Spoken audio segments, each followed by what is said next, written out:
Alright, I hope everything's going good. We should be live. We should have...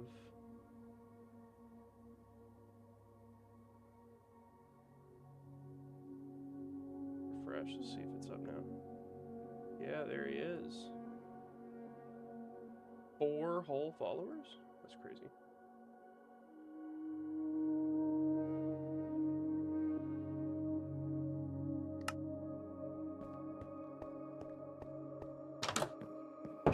Alright, so anyone who's just now joining, I have just began this world today.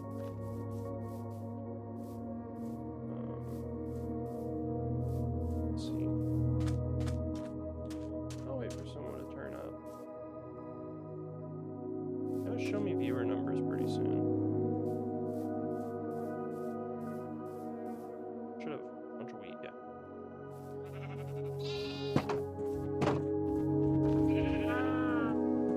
You guys aren't ready to breed yet. Shucks. Okay. There's a person watching me. Hello. Hello. I think it's just myself, but that's okay. It may be myself, and it may not be. It may be someone else entirely. If it's not me, hello. Hi. How are you? Let me see.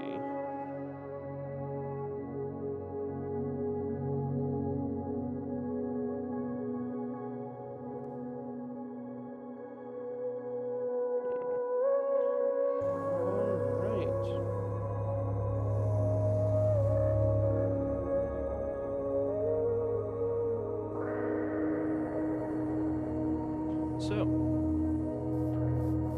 now that I have my little sheep and cow enclosures, I can kind of go kill all the other ones. Get a head start on some of the...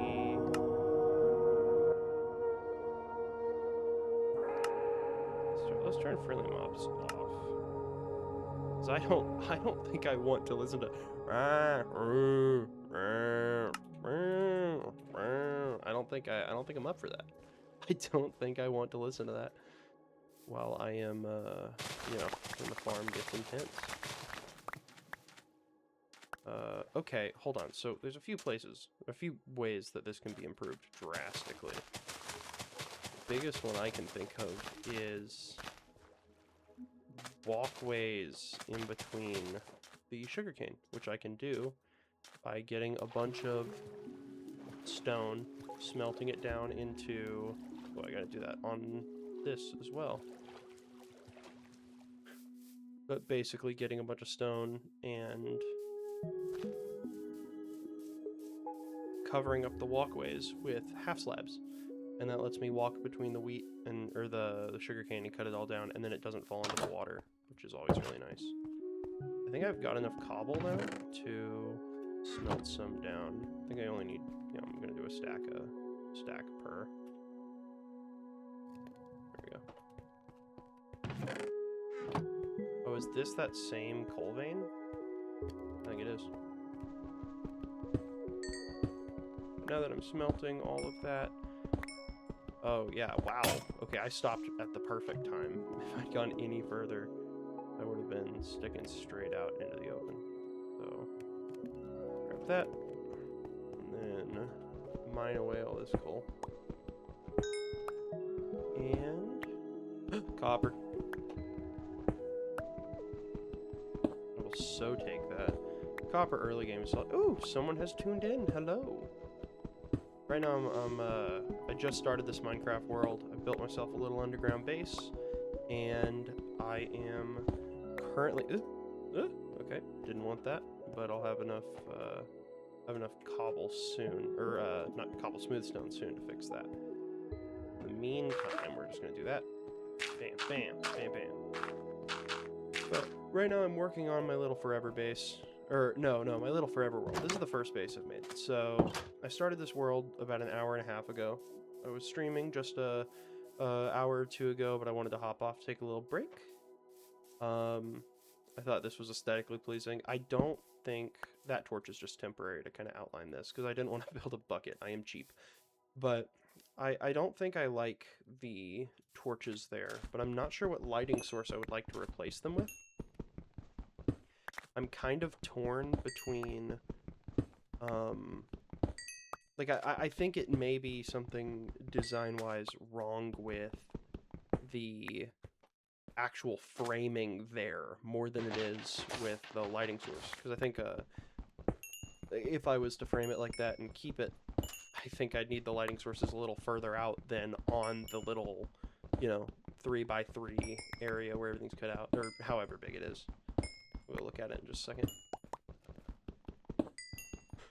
Obviously, there's good old tried and true, okay.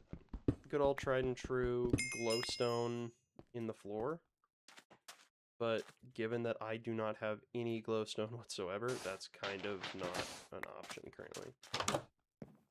I am burning down some smooth stone right now so that I can, well, one, I would like to, you know, have a coherent design, and right now that design is, you know, smooth stone on the outside of my cave.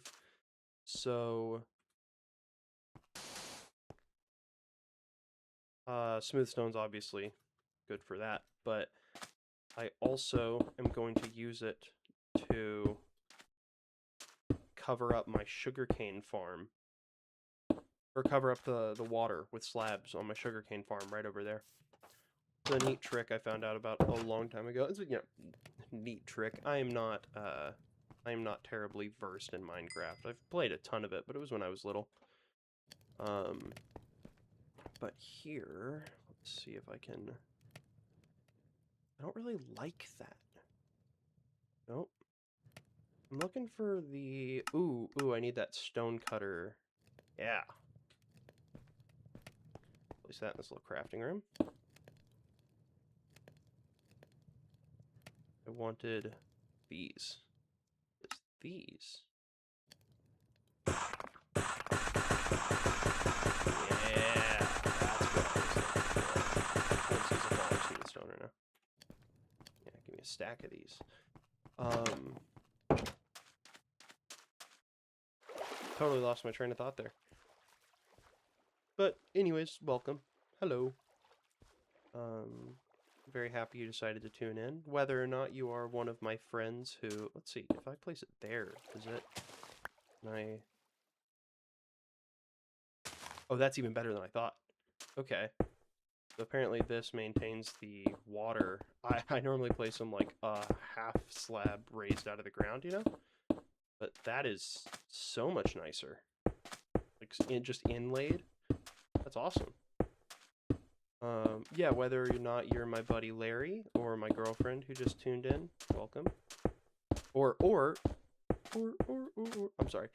Or you are entirely a stranger. I'm glad you are hanging out with me while I play Minecraft. Let's see. Next order of business is these.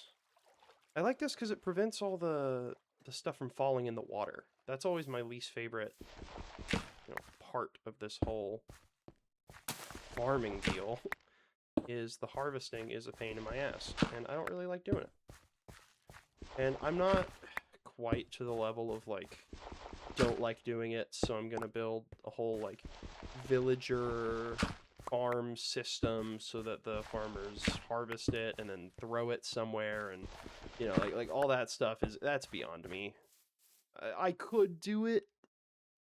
Younger me probably would have been interested in doing it, but, you know, something seems charming about the simplicity, about not doing that thing. Having, like, a real farm that I have to tend to myself, at least to some degree. It feels a lot nicer than, you know, because when I was younger, to optimize the fun out of everything. Like, I'd drop in, first thing we're doing, we're finding a village, we're making an iron farm. Okay, we have an iron farm. Unlimited iron. Okay, now that I have unlimited iron, that means I have unlimited emeralds. I'm going to trade with all the villagers until I can get unlimited emeralds, and then I have a full set of diamond armor, and then I am bored and I get off and I never get on that world again. And it just sucks. I'm trying to not play that way. And, you know, we'll see how that goes, but... Okay. Yoink. Yoink! Now here, need more of these. There we go. Is night beginning to fall? I believe it is, yes.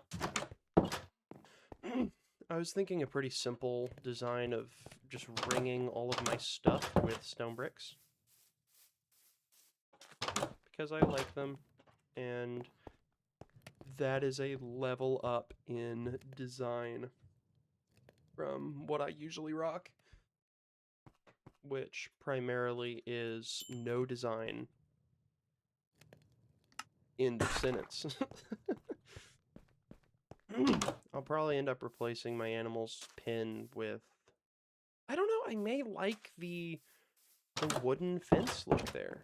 I'm not sure. Right now I'm just waiting for night to fall. There we go. But I'm not sure if I want the wooden fence look or if I'm into the... If I want to really gun for... Sorry, excuse me. I don't know if I'm into the wooden fence look or if I want to do all stone brick designs. Let me go finish up since I've already started these. Surrounding this with stone brick. I really think I need to figure out... Oh yeah, that was my first little house. I really need to figure out whether or not I'm gonna do the fence or the stone... the fence or the stone brick fences soon.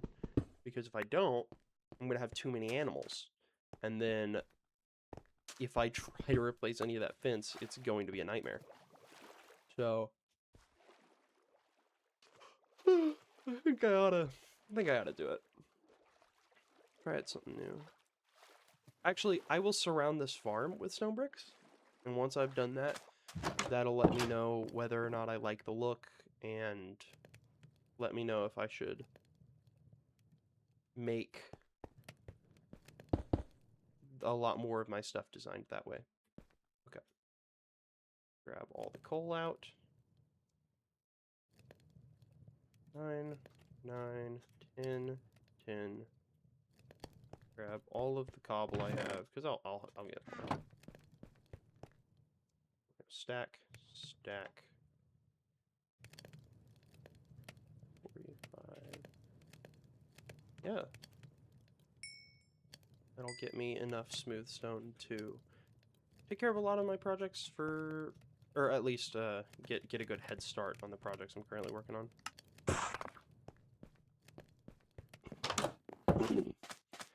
I really like the underground base because it's just less work for me. Oh, I need to make a shovel. Just less work for me. I don't gotta work on building a frame. I just carve out the space that I'll use. And let everything else do whatever it wants. Am I able to... Oh, no. Okay. Just checking. What was I here to do? Shovel.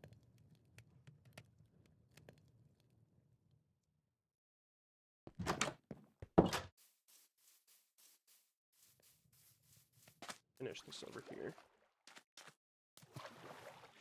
I'm trying to make sure I set up a nice actual base right now, because I never do. I just never do. I always say I'm going to set up a nice base once I get all the resources I want, and then I get all the resources I want, and then I get bored and I get off. I think having a nice, real base to come back to is going to help me play longer, because I do intend for this to be a forever world. I've never had one of those before. Every world I've played on previously has come and gone with whatever Minecraft phase I have, and with my Minecraft Msunday series that I've just started now. I hope that every Sunday I can get on, and I'm only going to play on Sundays. Unless an audience votes. Unless I have enough people who are willing to follow me to whatever game to. Like a shepherd and his flock. That's schizophrenic speech, dude. I'm going insane. I'm gonna need to do something about my throat, because I've been streaming,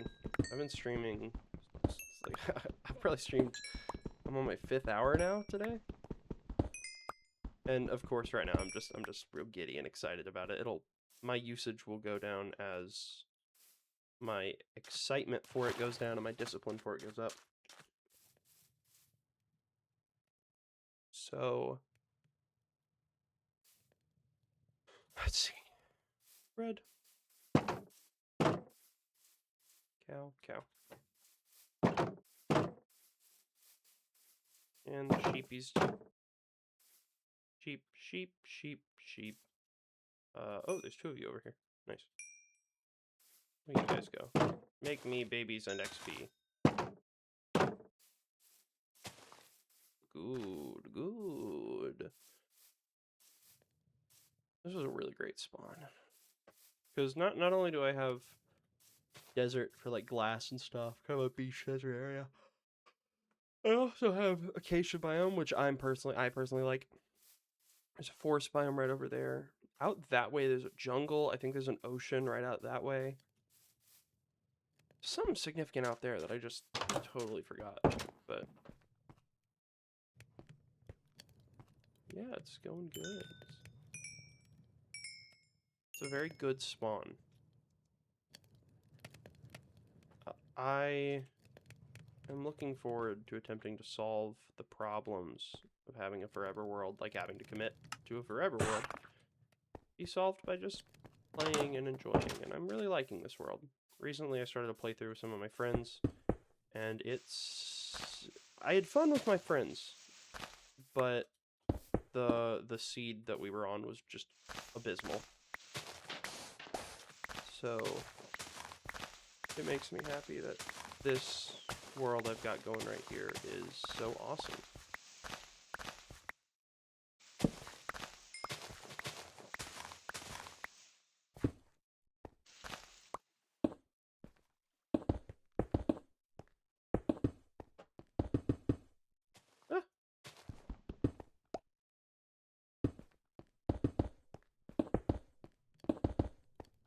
I want the sand. Sand is a valuable resource.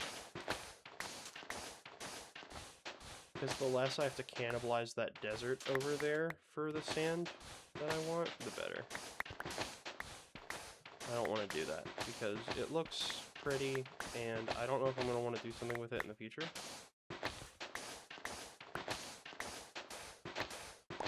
I'm probably going to hit the water at one point, so let me get some dirt ready. Alright.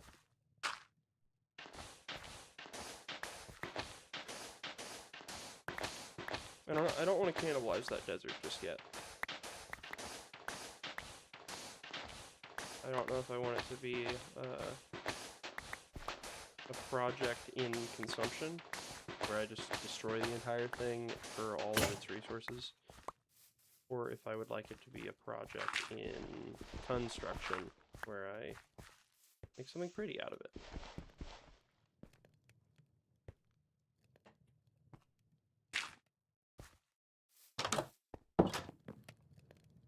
Either way, you need a new shovel.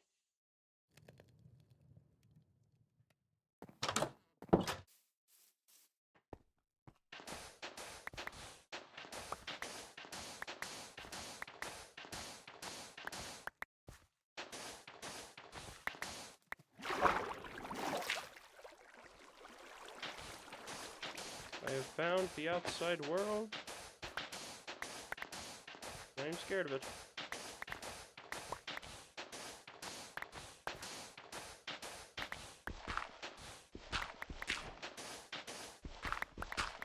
I'll take that.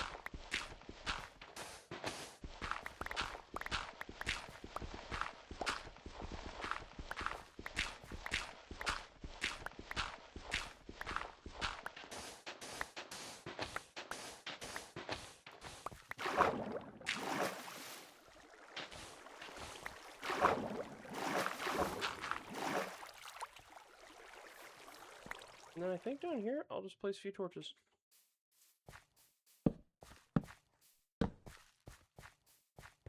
So that whenever I come up here and block this off, it doesn't fill with monsters that want to eat me. Or monsters that don't want to eat. I really just don't want monsters in there in general. Regardless of their policy on should I be eaten.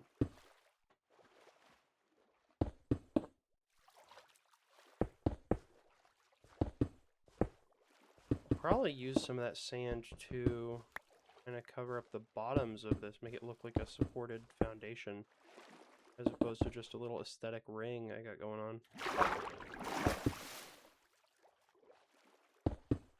That'll especially work over here where there's already sand.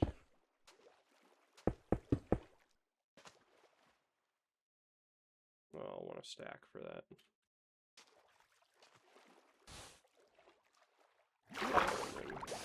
Plop, plop, plop, plop, plop. And we'll zip on over here.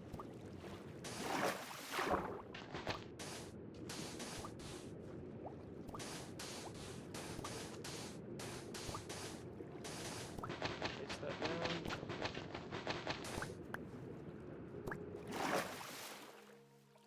I think that looks good.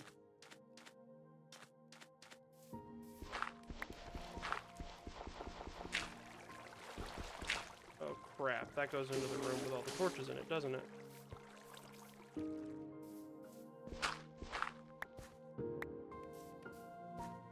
Yep.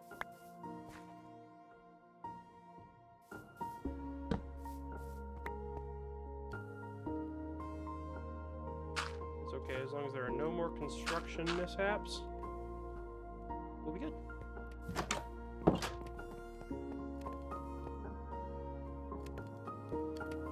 Bedtime once again.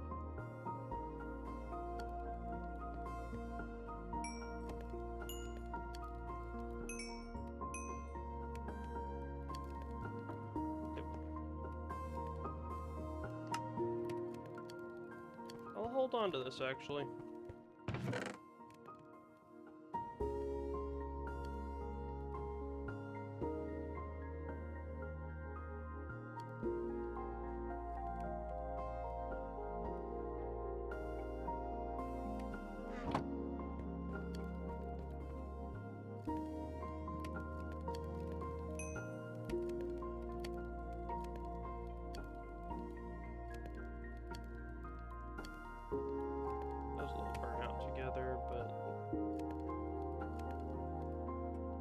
Guys would like me to get through all that copper.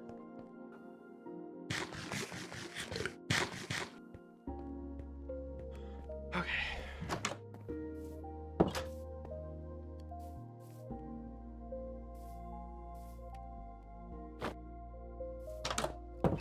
Copper boots, and then I'm ready for the Underdark.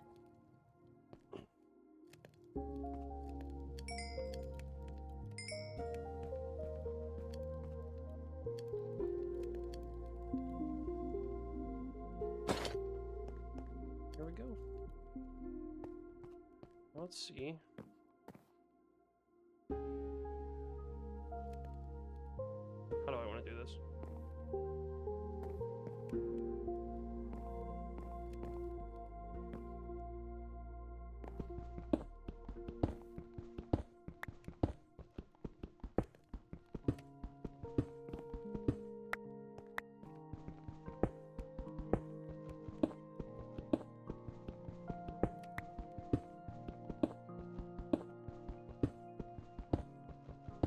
We'll just drill straight down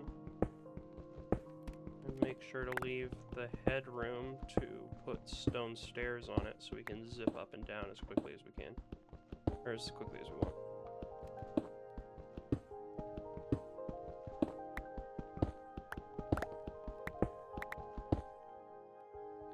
Need more torches.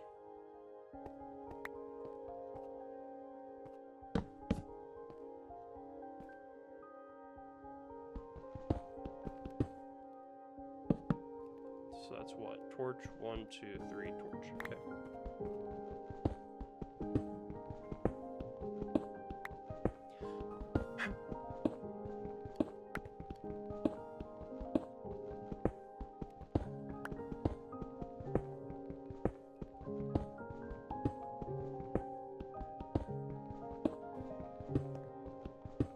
I didn't hit any outside world while I'm doing this. Oh, didn't clear those correctly. I started feeling cramped. Let's see, are copper pickaxes better than stone picks? Because I think they are.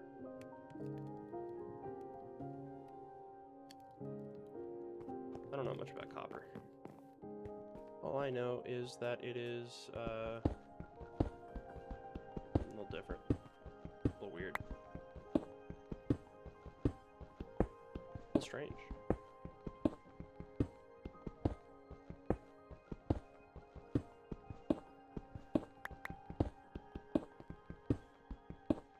And I know it's like stone, but you can make it into armor, so.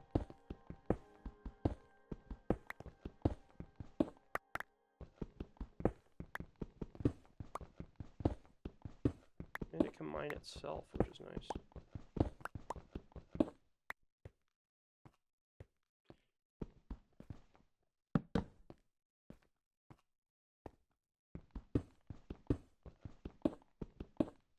I'm just going dig, dig, dig, straight on down.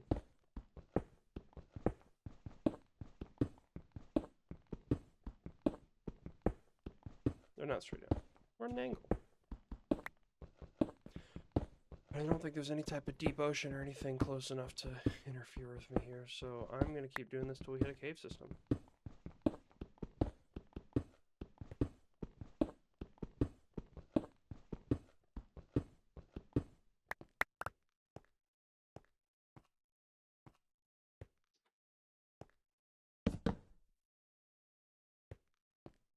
Someone is here.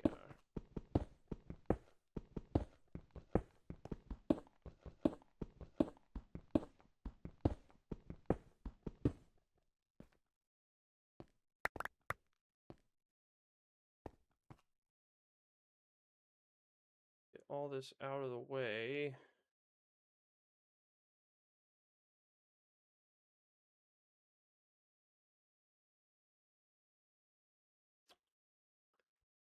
I want the cobblestone to stack without interfering with the rest of my inventory.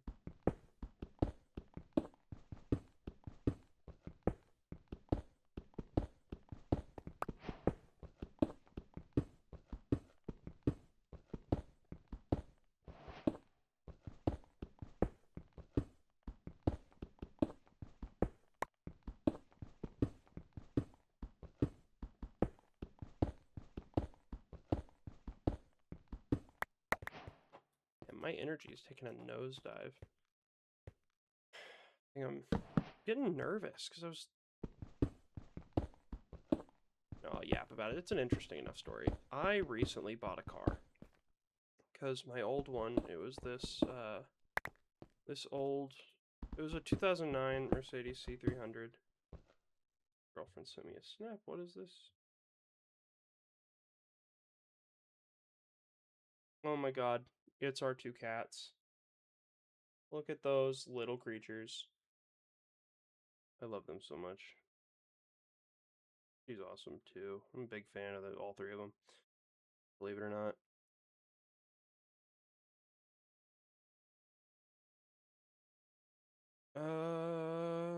God, I was yapping about something.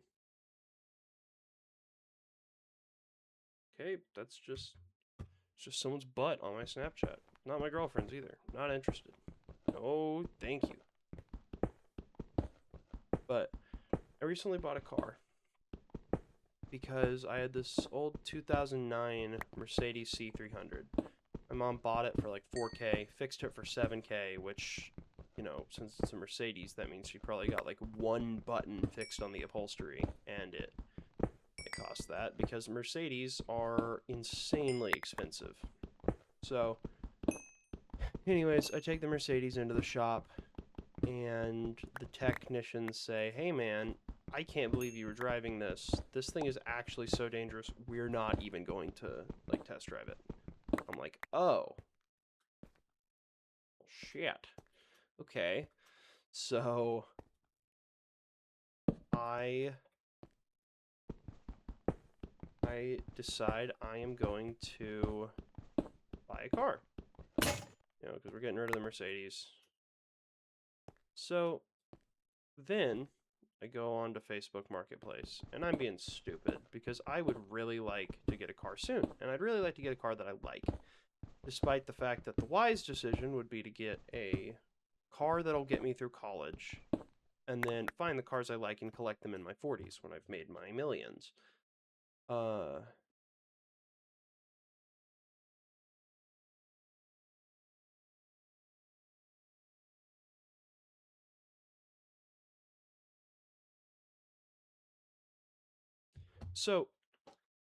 I decide I'm going to buy a 1974 Ford LTD, which, if you don't know, dang it, we hit water. Okay.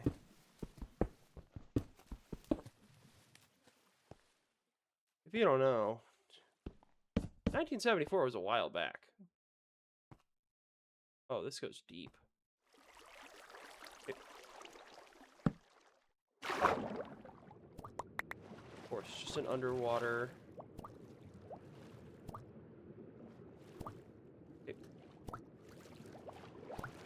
Oh, I don't like the thing freaks me out. Well, so I'm going to get myself a 74 Ford LTD. So I do, and I get it from a guy, let's call him James for anonymity.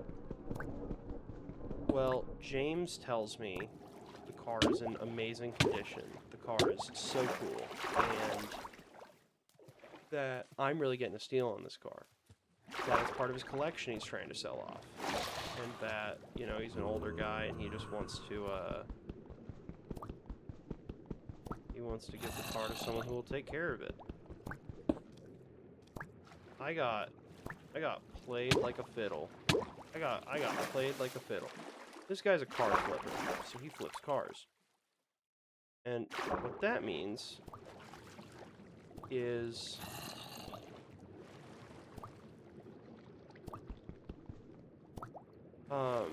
you know, he buys them, he fixes them up enough to where they can drive, and then sells them. So, I'm obviously, like, excited about this car, but I know that I should do my due diligence anyways. So I say, how about we take it to a third-party mechanic to get it checked out? He goes, yeah, sure. So we take it to a third-party mechanic. I go to Pep Boys. Pep Boys is a chain of auto mechanics that should not be in business anymore. And they're kind of not. And that's probably for the better. Because they told me they checked out the whole car. They did their 120 point inspection. 120 point, I think that just means, like, you know, that's how many check boxes there are. They check for that many things. Okay, so they tell me the car looks beautiful. It's about as good as this car can be. And I went to him because they were chains, so I figured this guy, if he was trying to play me, wouldn't have had these guys, you know, kind of on a payroll. He's not going to be able to hustle me. Now, I don't know if I got hustled by them and him, or just by him, and they're just so mouth-breathingly incompetent that I would not trust them to tie their own shoes.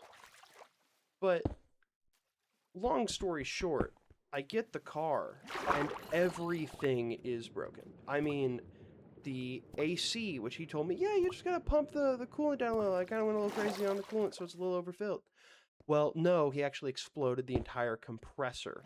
The suspension's jacked up. He put 26-inch wheels on a car that's supposed to have wheels that are like max 17 inches. And all of this, for what I now know,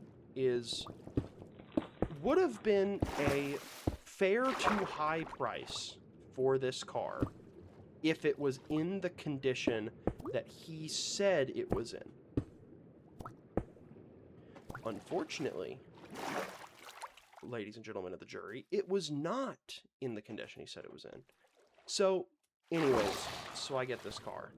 And everyone's telling me not to get it. And I don't listen to them. Because I am a fool.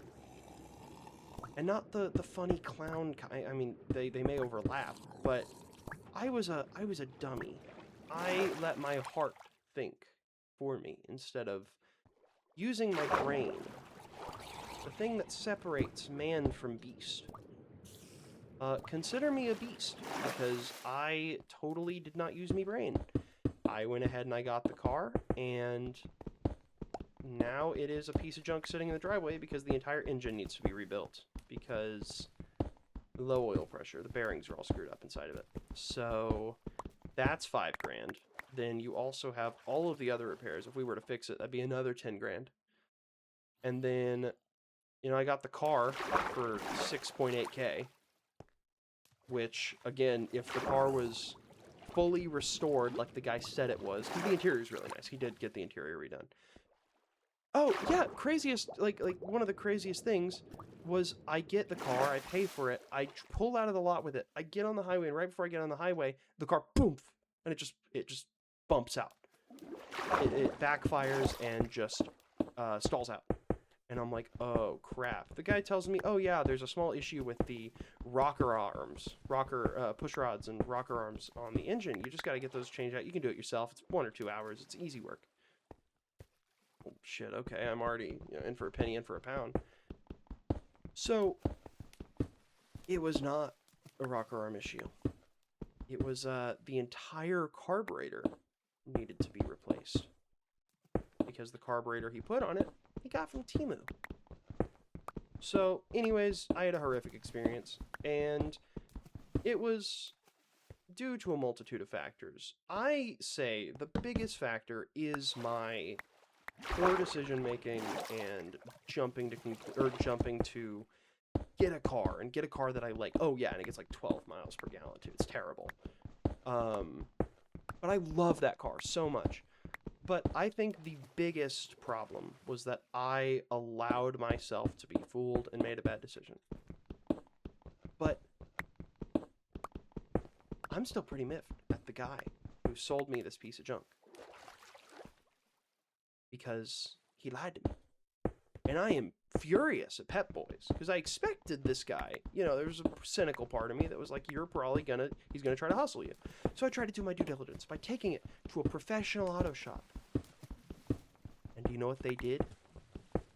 Either collaborated with the guy to scam the shit out of me, or, like I said earlier, are so incompetent that they just didn't do their job at all. They're either incompetent or negligent. So, you know, only time will tell if they stay in business. I hope not. I hope not. Really hope not. But regardless of all of that, the reason I'm stressed is because the guy hits me up a few days ago and he goes, hey, you went through a tollway and you've got my toll tag on that car. Pay up. I'm like, okay. I don't know. Because, like, I went on the highway, like, twice with that car. So there's no way it's more than, like, $20, $10, $20. Let's say it's $5 to get on it, and I got on it there and back. That is gonna be, like, $20. There's no way it's more than that. And I'm not sure that this guy is gonna tell me the actual number. I'm pretty confident that he's going to be like, yeah, you need to fork over 60 or 80 bucks to cover this cost, because that's how much it was. And I just stresses me out, because there's a big part of me that wants to tell the guy, explode, you know, just unzip, like the skin from your body, have it all fall off, like a extra in a shitty 90s horror movie. But alas, the guy knows where I live, because when we signed the title transfer, you know, I put my address in it, since that's what you do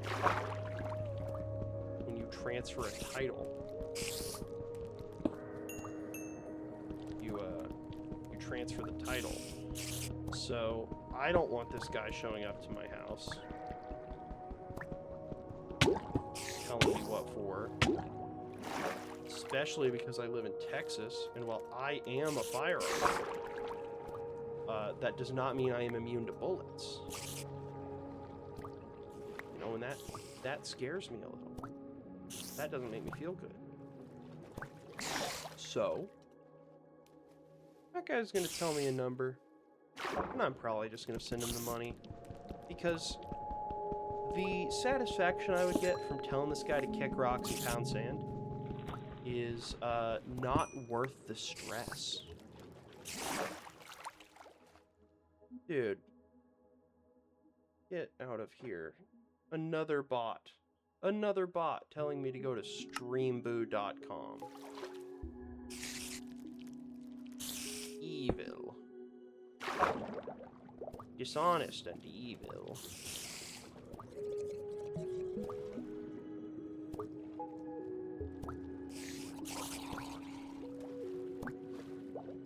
So, yeah, that's my car story.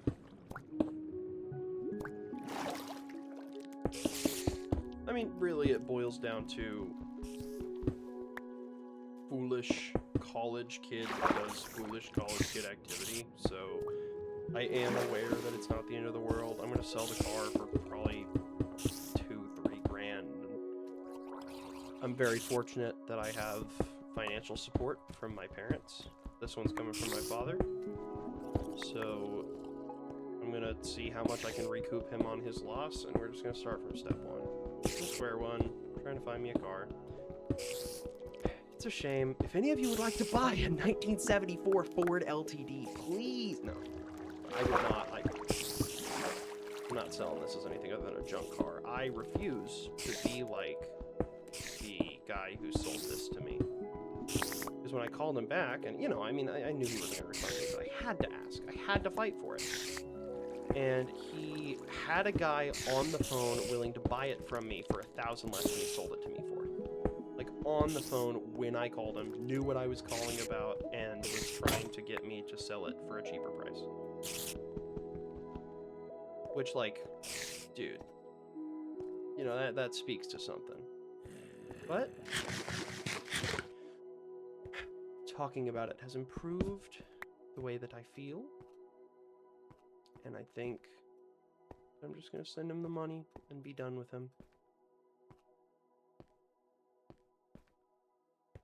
And then, you know, sell the car if I can. Get some of that money back. And once I get some of that money back, I'll go ahead and see if I can get a car that drives. I'll sell this one as a project car or something. I don't want to mislead anybody. It's just wrong. That's the thing, too, that I hate. I liked the guy. He was so likable. Like, he was just a really charming individual. But, like, you know, the term snake oil really comes to mind with this guy. And it just sucks, because I really liked him. I really wanted to like him. I wish that he was an honest person. And I wish that I wasn't foolish enough to get tricked. But we live, and then what do? We learn.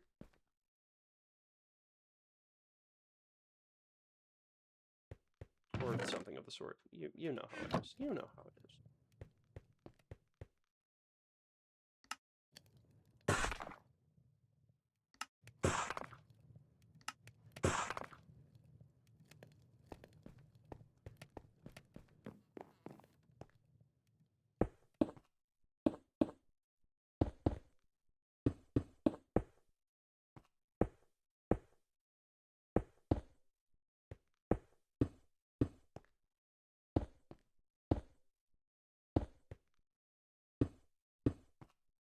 So anyways, that's all I got about the car. I think that's really what's stressing me out.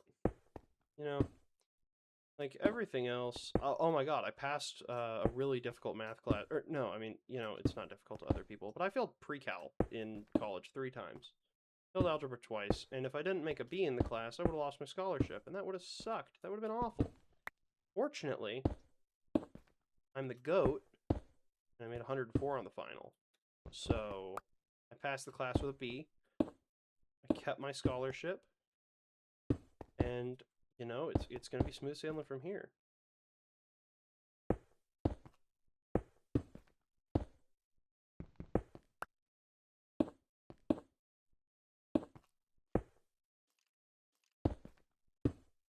Make it all the way down, and then, again, I really need to go get some stone picks, because I am burning through this gold. Oh, that was a zombie converting to a drown, I think. I hope I don't tunnel into a forbidden city or something annoying like that. I mean, it'd be cool, actually, but, you know, it'd make this excavation site totally unusable. I guess, if you go through and you destroy, like, every single sound sensor thing, they don't spawn, right? It requires that for them to spawn, right? Because if it requires that, then everything should be good. You know, assuming I can get in there and destroy all the things.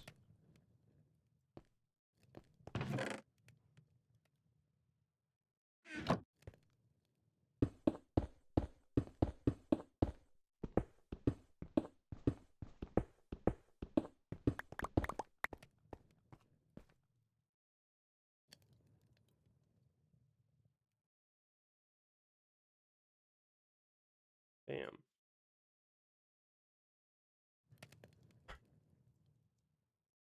Okay, got 3 stone pickaxes and something to prove.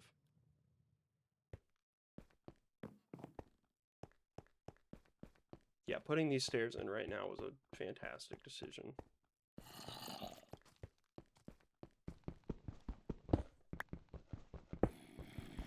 I think I'll probably build an iron farm eventually. I think once I get to the point where I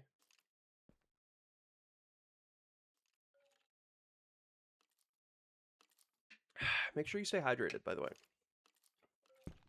I think once I've killed the Ender Dragon, I think that's when I'll be okay making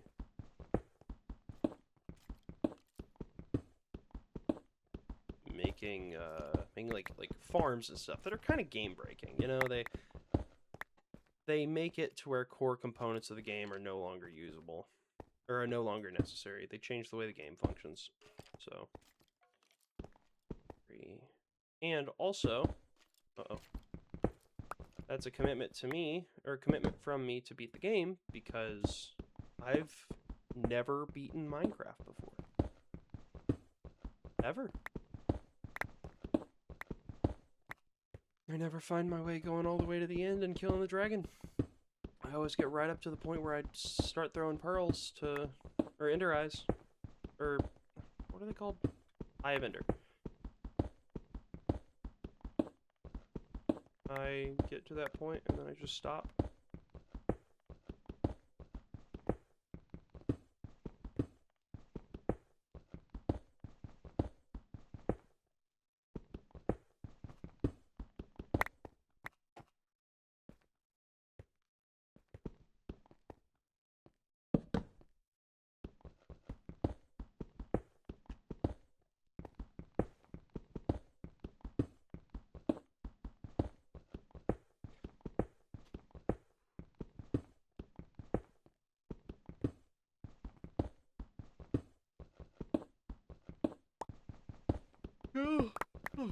My energy's plummeting through the floor, and I'm not sure if it's because, you know, it's probably because I've been streaming and talking all day and, like, trying to entertain.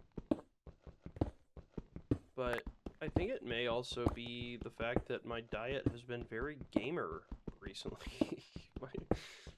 I have not been rocking a solid diet. Because one of my roommates, we'll call him Munish for anonymity, he cooked some amazing food for the last few weeks, and he was gracious enough to let me, you know, pay for some ingredients, and then he cooked me the same portion he cooked himself. And it was just so good. He cooked, the first week he did mac and cheese and steak mac and cheese. Then he did like this steak lasagna where he slow cooked the steak. He made it into like little, you know, thumb-sized chunks. Ooh, deep slate. Finally getting down there. He made like little thumb-sized chunks, and then like slow cooked them for a day. And I've never had like full chunks of meat in lasagna before. You know, normally it's like you grind, it's like ground beef or something like that. But this, oh my goodness. Ooh, this deep slate's gonna mess up my timing. Where did diamonds spawn the most in Java now? Because wasn't it Y level 15 before Caves and Cliffs? I think. I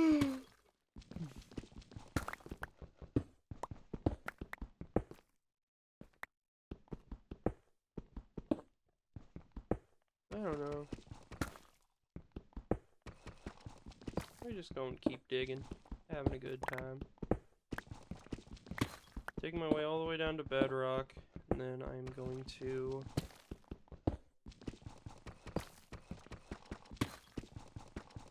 research the Y levels that I should be strip mining at, and then begin to strip mine.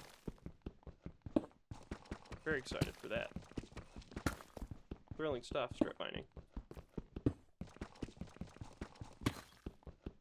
But I need the resources to build my empire, don't you know?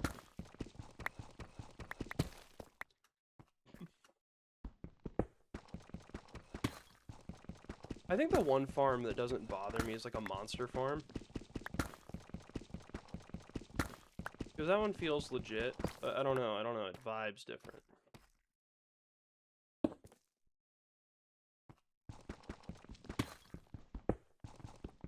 But using like a monster farm as an XP generator, you know? That never bothered me too bad. Because hunting monsters was never a core part of the gameplay loop.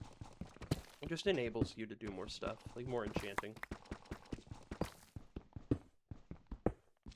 Kind of lost as to where to get a lot of XP right now, because I would like to get a diamond pick with fortune before I start strip mining so that I can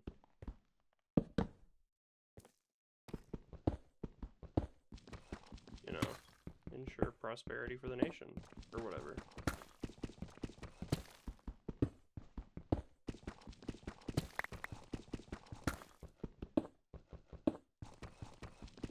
Whoever you are has been sticking around. I really appreciate it. You've just been, like, aura farming in the corner, no chats or anything.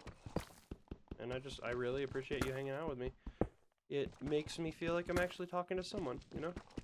Because this is my second day ever streaming, and I don't know, I'm just really enjoying having someone to talk to. If you want to chat and have some form of conversation, if you're able, I mean, if you're at work, like, grinding away, I totally get it. I would normally watch VODs while I was working, but if you're able to, I'd love to, like, chat, you know? Guys, guy, or girl, individual, check that out. Go make an iron pick.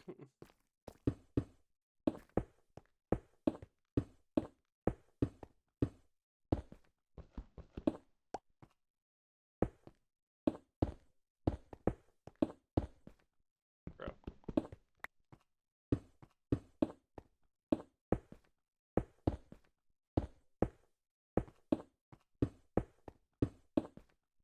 You know, I watched a YouTube short recently that actually made me cry. And it was Captain America and Peggy.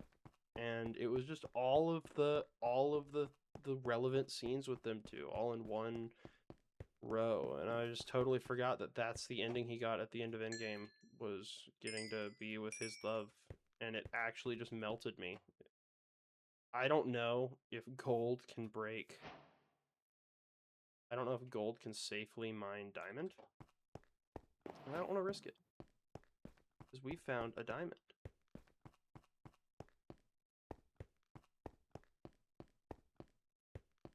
Isn't it Iron pick?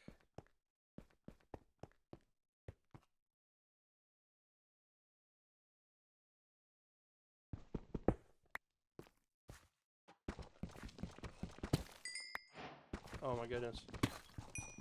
Oh my goodness. Oh my goodness. Holy crap. We got diamonds. Oh yeah. 5. That means that's enough for a pick and an enchanting table. And we got obsidian right upstairs. Oh!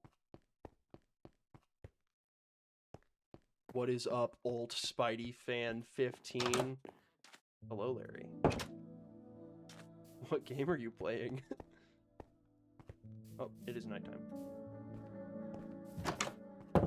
Are you playing, like, the PS Spider-Man game? Because I thought you were at work.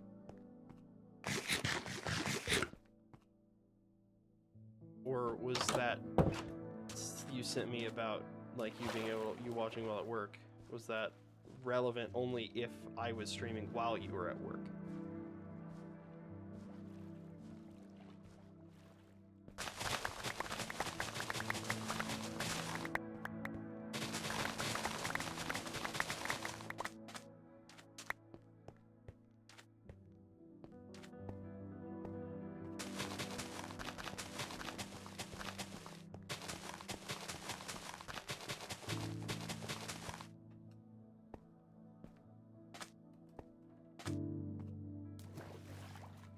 Sort of PS2, currently playing the Ultimate Spider-Man game.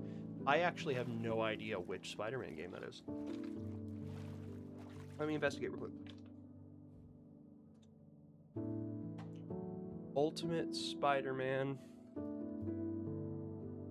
Spider-Man PS2. 2005 action game. Oh, Treyarch made it? Neat.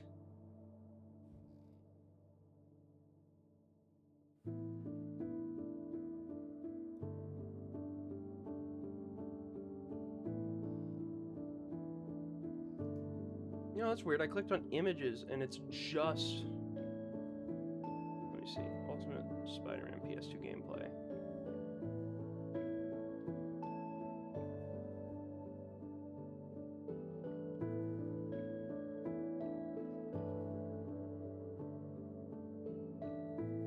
Oh, it does not want to load. Oh. Oh, cute. Okay. These buildings are tall enough to web swing off of pretty easily. These buildings are tall enough to web swing off of pretty easily. Yeah, he's web swinging. The guy I'm watching.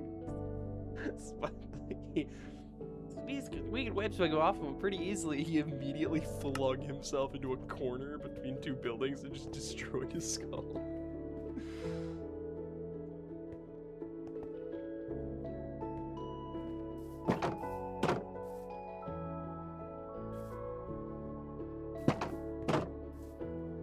The idea that every single time I breed the cows, and there's always one that doesn't get any wheat, and it's like, I like the idea that I'm just cucking the same cow every time. That it's the same one that just doesn't get any.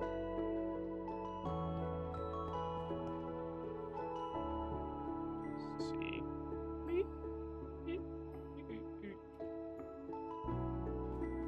Paper.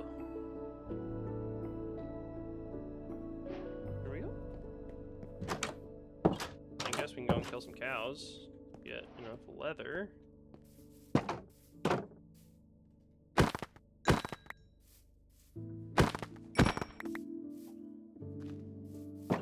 Artificially naturally selected. If you didn't want to get killed, you wouldn't have been in my pen. Okay, now we're making a diamond pick. Alright, now I think I can use... The mission was Venom fighting Beetle. The way Venom works is in the Ultimate Versus, he needs to feed off people to keep his health up. You can't do that in a boss fight. Oh, that sucks. I always hate it when... Oh, I guess, are you required to fight Beetle as Venom? Are you not able to fight it as any other character? Because if you're not able to, that's fine. But it always sucks whenever I pick a playstyle and then I get, like, hard countered by a boss. Like, Terraria. You know, I play Summoner, and I just get stomped by the twins, one of the mechanical bosses, because they're too far away.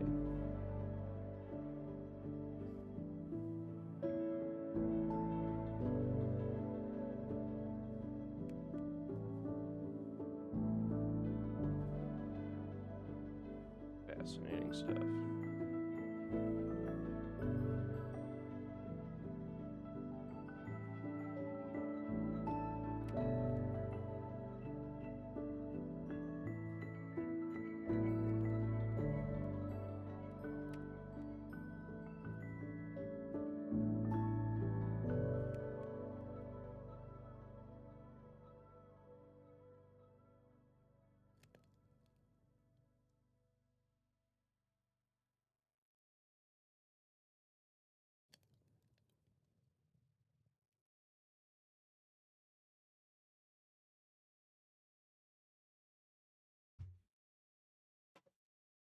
You know, we got some lapis too. It's all coming together.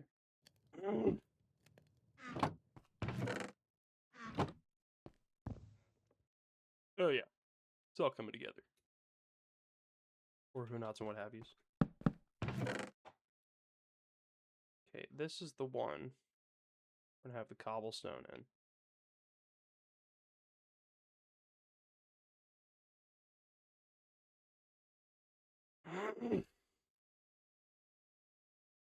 Oh, cool. Okay.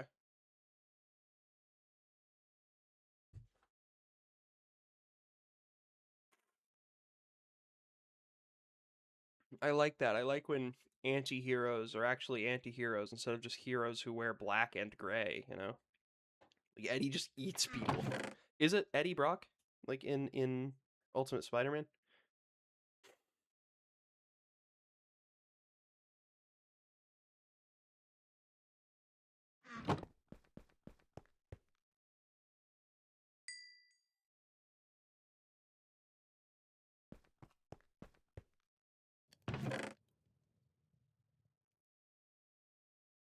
Yeah, okay. Wasn't Eddie in... Isn't Eddie like Peter Parker's high school bully or something like that? Like, how does Eddie mesh with Peter? Because I remember seeing one adaptation where Eddie was a high school bully of his, or maybe that was another character that I'm thinking of.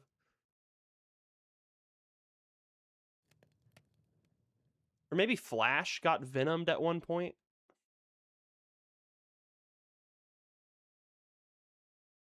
I don't know. Okay.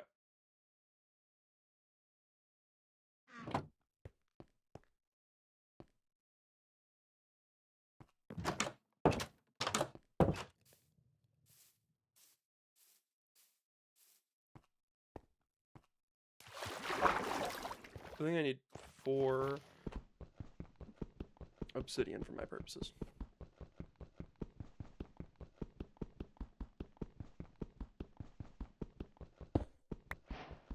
I remember thinking this took forever when I was a kid.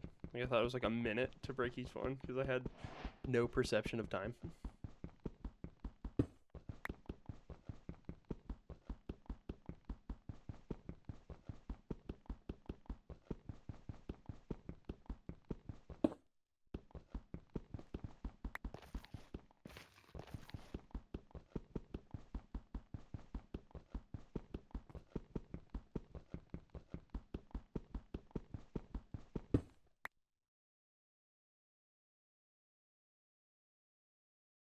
He does become Venom later on in the main universe and makes the symbiote a hero. He goes by Agent Venom during this era. So, what's up with Eddie then? Doesn't Eddie have Venom? Or is it a different symbiote? Or what's the deal with that?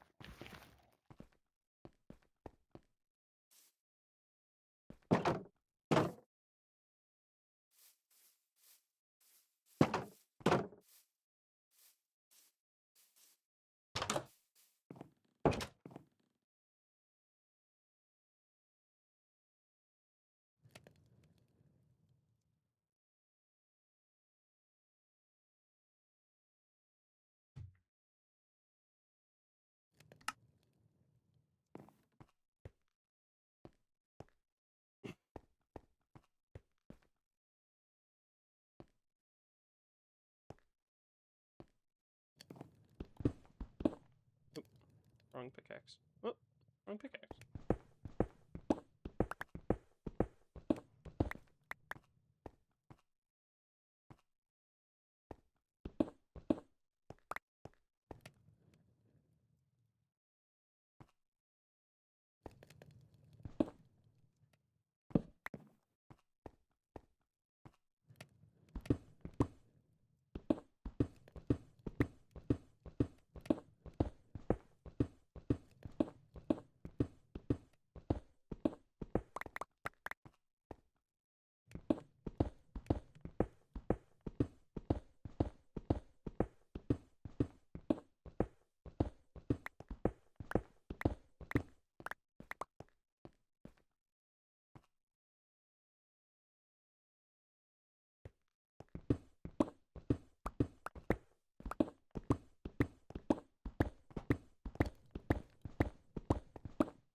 Man, mining with a real pickaxe, or like a faster pickaxe, is really nice. I cannot wait to get to the point where I have like a diamond pick with mending and efficiency 1 billion.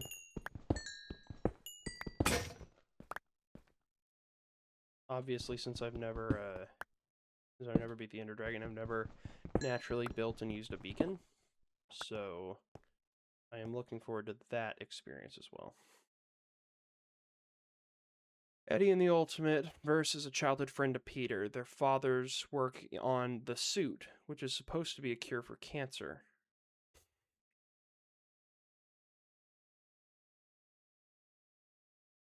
The suit being Venom? Since Marvel was making everything grounded and realistic in 2000s, Venom wasn't an alien. Peter and Eddie reunite, and Eddie shows him the suit, which gets in Peter's head to finish his father's work. Suit's dangerous. Peter shows it. Eddie gets pissed. Uses the backup sample to become Venom.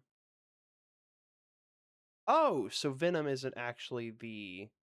Venom's like the secondary suit. He's not even the... I don't want to say real one, but... Okay, cool. So, in other continuities, is Eddie both... Or are Eddie and Flash both childhood bullies of his?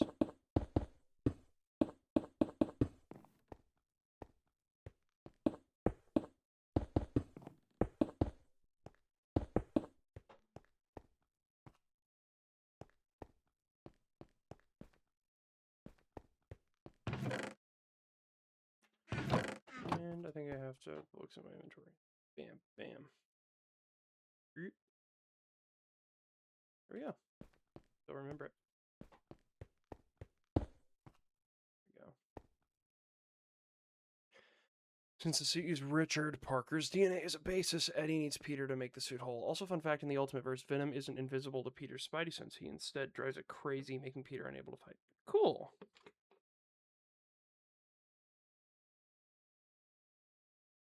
Oh, is Venom being invisible to the Spidey sense like one of his main, like, villain specialties?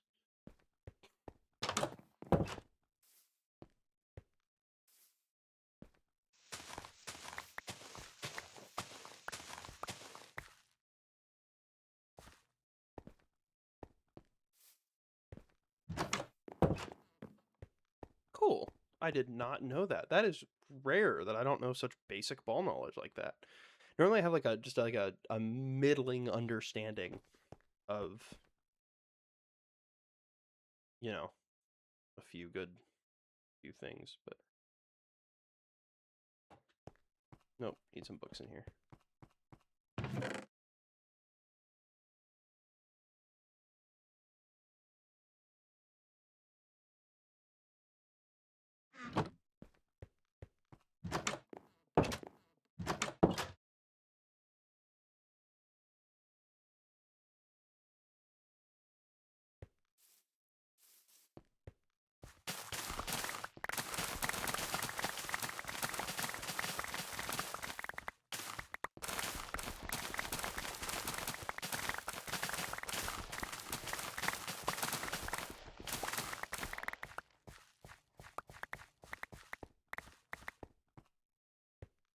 Oh yeah, the border was a great idea.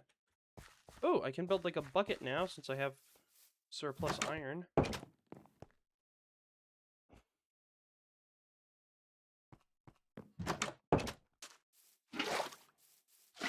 really appreciate you being here and hanging out with me, man. You're the first one of my friends who I've told. Other than some of my roommates who like walked in while I was doing it. I haven't really discussed it with anybody else. But it means a lot that you're just like hanging out, that you're choosing me to be your second monitor content. It's been really nice, because recently I've been playing to an empty audience. Which is, you know, I mean, that's how it goes. That's how it's supposed to be at first. Unfortunately, one of my first ever, like, chatter, was a spam bot. I got one that was real. He played Helldivers and hung out with me for a few hours, but I've had so far, out of my 4 followers, I think one of them is either like a bot or someone who does, you know, someone who supports some type of botting deal, or if not botting, you know, that type of like shady, get trained on how to be a content creator stuff. But then it is you, Scarlet, and some guy named Fanta Drinker, who was a joy to hang around with.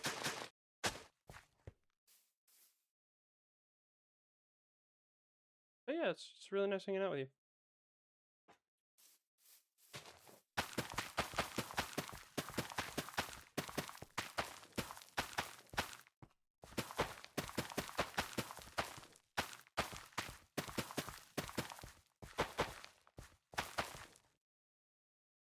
In the main universe, Peter and Eddie don't really have a relationship, if I'm remembering correctly. There's a serial killer known as Sin Eater that Peter was tracking down. Eddie said it was this one guy. Peter goes on to reveal the actual Sin Eater, causing Eddie to lose his job. He goes to a church in the same time Peter's removing the symbiote and the Venom is born. Oh, the church, yeah, because the bell knocks it off of him and it just falls off and gets on Eddie. Venom's an alien symbiote. In most, I didn't know that there was ever a continuity where he was supposed to be like some creation of man.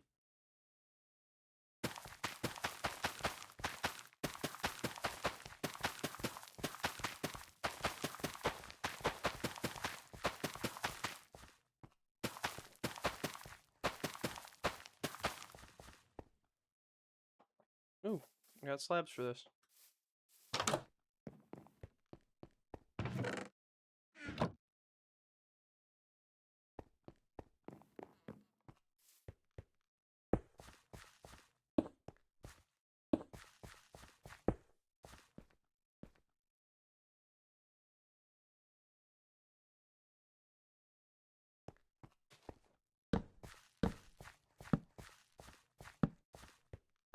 So, now I'm going to... I don't think I have enough seeds. I think I need one more harvest to fully fill out the crop plot.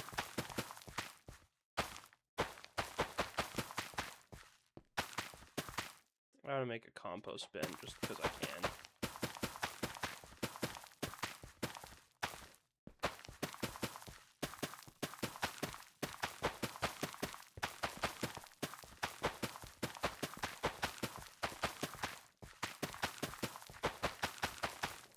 Yep, okay. Need one more harvest before I can fully finish all this out.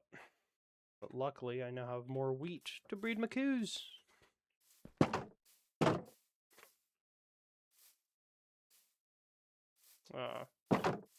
Babies have not grown yet.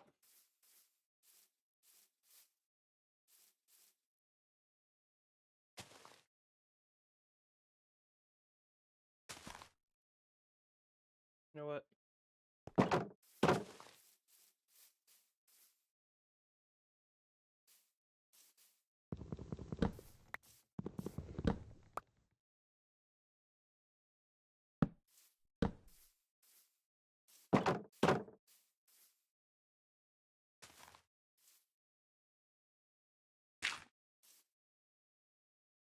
Yeah, I'll place those there.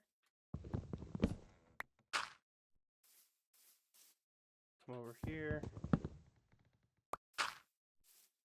And then... there we go. And there we go.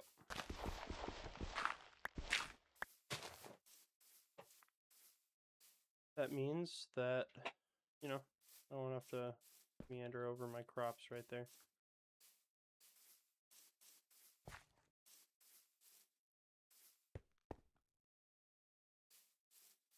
Though I do wish that this whole thing was pushed out about 2 blocks so that it wouldn't interfere with the farm as much.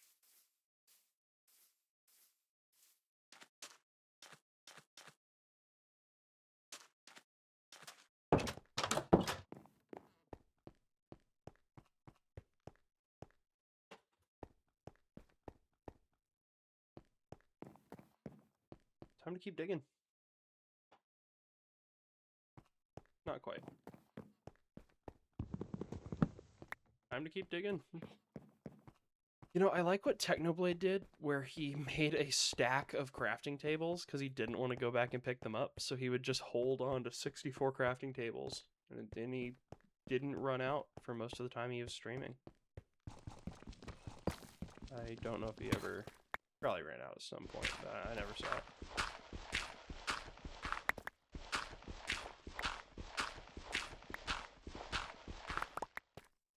Man, that breaks my heart.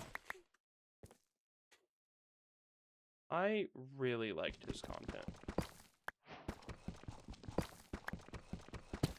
I'm not terribly special in that regard that I really liked him, but he was my premier second monitor content for most of the time I was gaming. And it makes me very sad that he passed away. Because he was just so funny.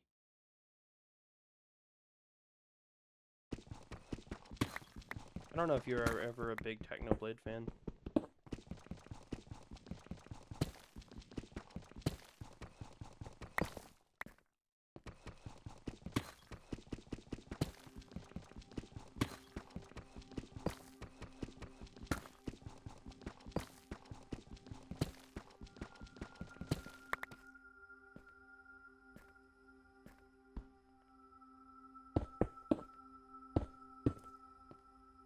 Nope, not where I want you.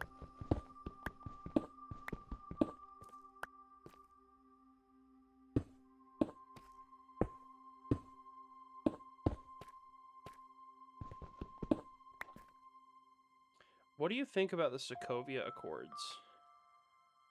in the MCU? We were just having a conversation on it at my house pretty recently. I'm vehemently against them.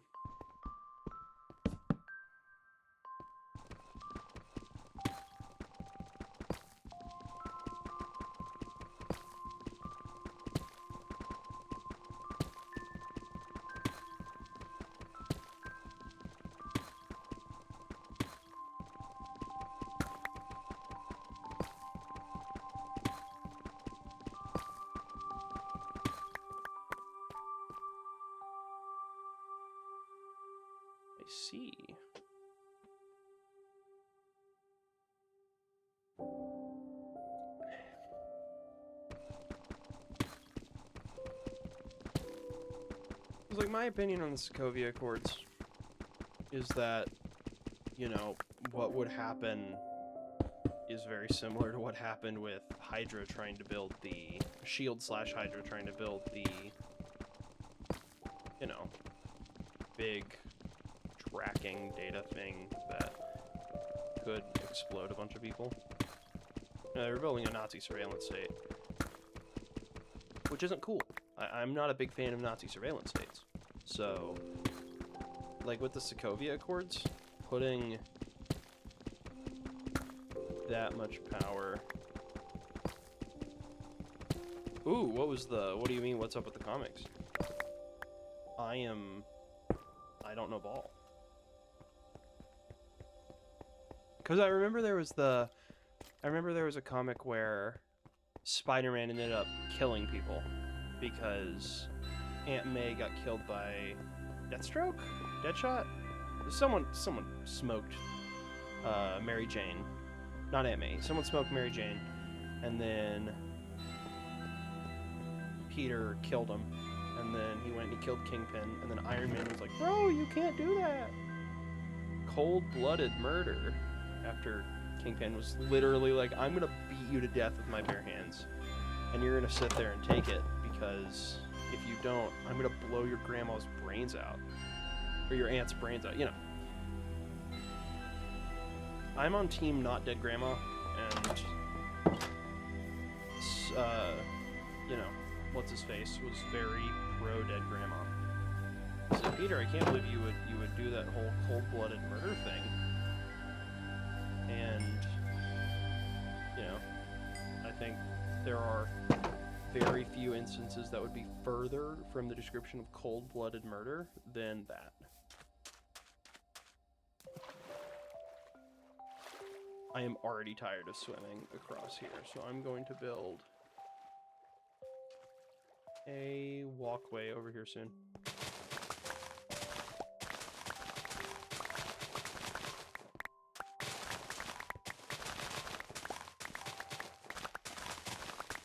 I don't know, because when you're thinking about, like, governing superheroes, I think I'm not sure what the best option would be, because I do think that some in the comics Civil War event was caused by these young heroes fighting a villain that was way out of their league, led to an entire school getting blown off the face of the earth.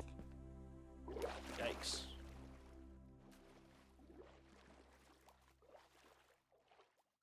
Huh. Were the young heroes the heroes that we know, or was it like another group of superheroes that were active around the same time as our main ones?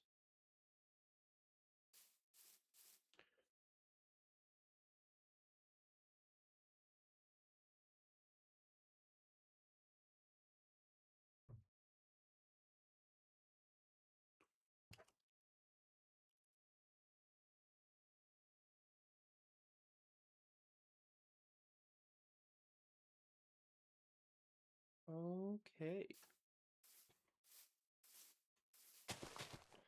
Feeling a little antsy, so I'm gonna go kill some coos.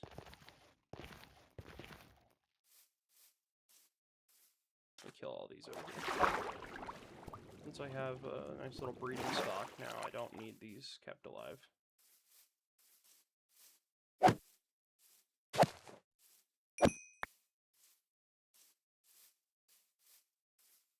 You know, every bit of leather helps. Government said it was enough. Push the Pro Registration Act. Heroes either revealed their identities and worked under S.H.I.E.L.D. or they'd have to retire. Yeah, and then, you know, you're arresting vigilantes. It's good and bad. It's nuanced. Brownie face.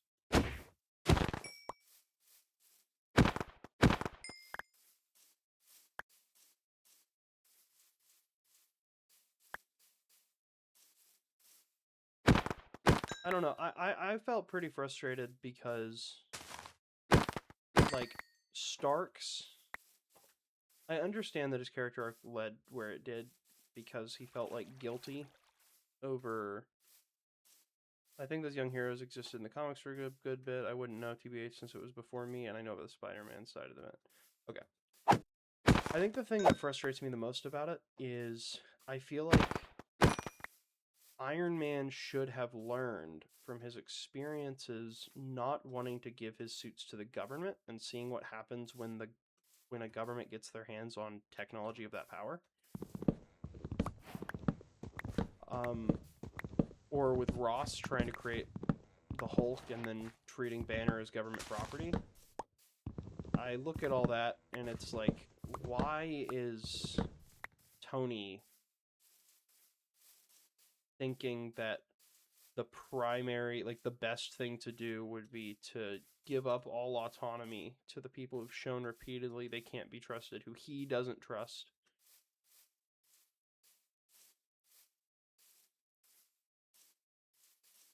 You know,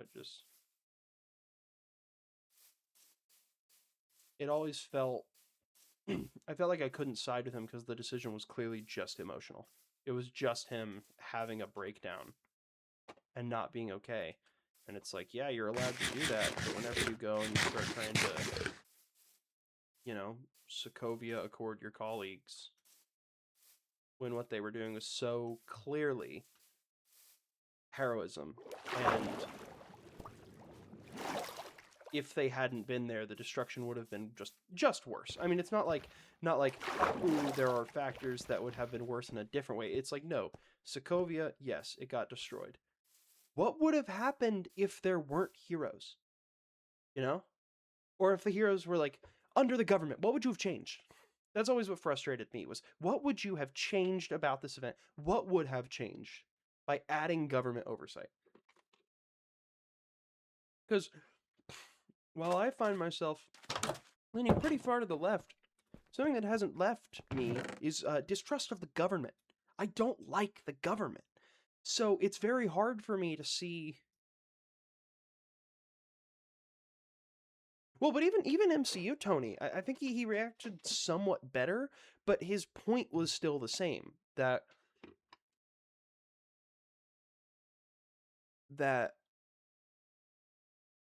heroes need to be held accountable for that. Like,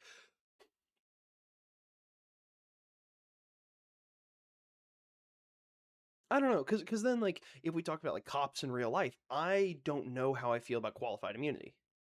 I think that's what it's called, where basically law enforcement, if they screw up, you can't sue the officer. The settlement gets paid out of city funds. I don't know how I feel about qualified immunity, but I think that, you know, it's a pretty negative thing because you're disincentivizing heroes to be heroes. You are making it to where they will not be there the next time something really bad happens. In the same way that like the Good Samaritan law exists because people will, you know, if you're scared that doing compressions on somebody and break a rib, they'd sue you for, you know, breaking their rib and try to get a settlement out of you. You would walk past someone dying because you're scared of, you know, you're scared of being sued into oblivion by some jackass who can't differentiate saving and killing. So I don't know. I also think I empathize with Captain America a lot more than I do Tony, because I can be a good and honorable person. I can't be a super genius. You know, it's like I kind of have somewhat skewed vibes going for each person.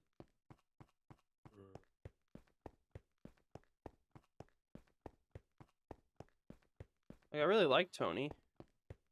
I just feel like it's totally illogical for him to decide that government is bad until I need mommy and daddy to tell me what to do so that it's not my fault if the city explodes.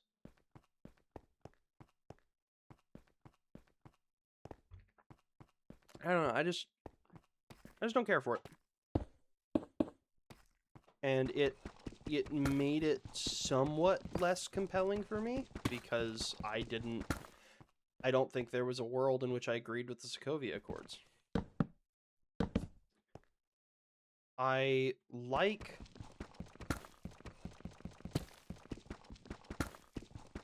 how Invincible does it some, where you have the GDA and they have heroes on payroll, where they, or I guess, like, are they really on payroll? They're on call. They get paid okay. And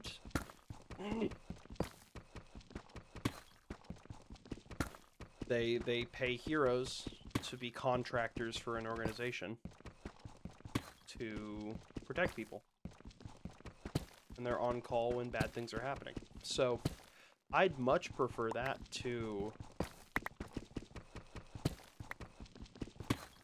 the government controlling everyone, because if you give the government another monopoly on violence, they're going to use it to monopolize violence against you. Yeah, I think it all just stems from my distrust of the government. I think that's it. I think that the government already has a monopoly on violence, but if that violence can scale skyscrapers or level skyscrapers and throw mountains at people, it gets worse, you know?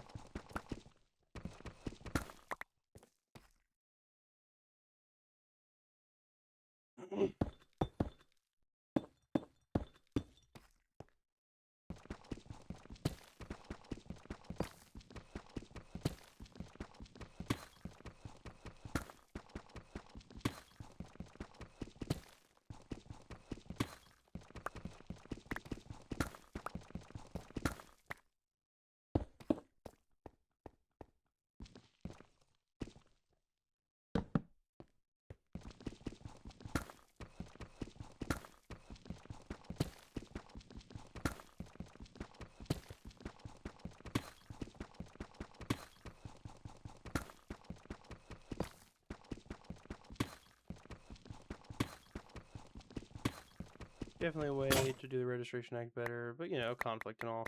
I know for Iron Man fans, they don't like how Tony was treated in the Civil War comic. Yeah, I do agree. Like, from what I've seen about Iron Man in the comics, he just became like a blithering idiot who was just morally reprehensible and had no claim to the things that he was saying and was actually just like a disheveled mess.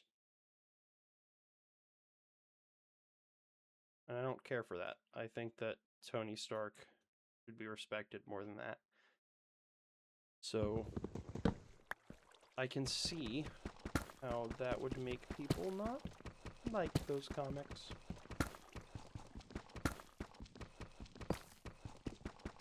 But I will also say, like, I read this Halo book, you know, kind of a little bit of a step away from the topic at hand, but I read this Halo book called New Blood that so many people hate, and I love it.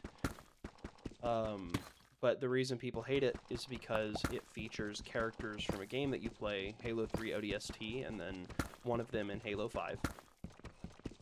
And it's kind of like a memoir that he wrote, the character Buck. And Buck is a fan favorite character. So was a character named Mickey, another guy on your team.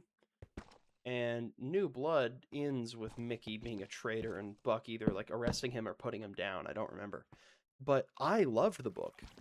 I don't quite remember if the twist was like foreshadowed correctly or if it was clunkily done, but as a reader on my first read, I really liked it. And a ton of people hated it because Mickey was actually a character. The traitor was a character in ODST, and apparently a lot of people liked him. So they're like some people's favorite character turned out to be a terrorist, and you know, I liked it. I see though why people did not. But with Iron Man, I can't really see a way that gets spun to be something likable, you know?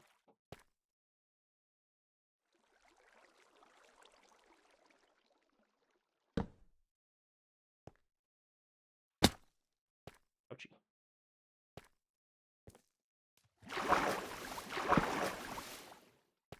Oh.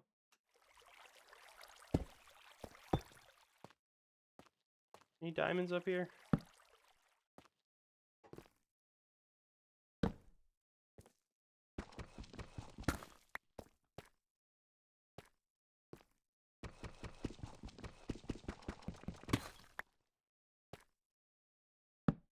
Okay. Ooh, redstone.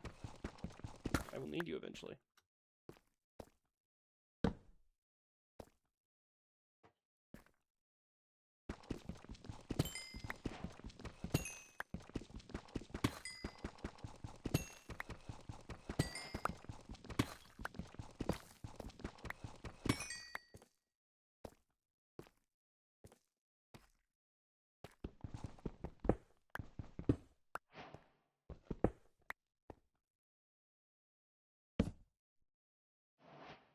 As far as I can see, no diamonds, just more copper up there.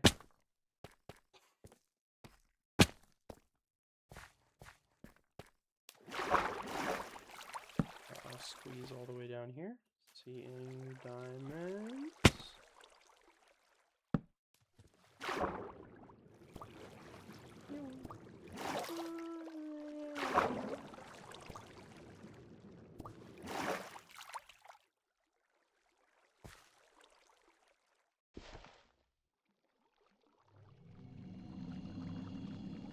What the freak?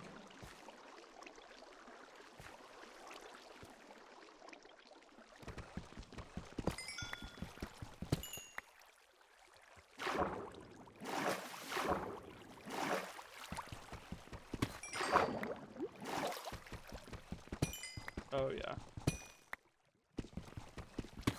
No water now. I'm just oh no.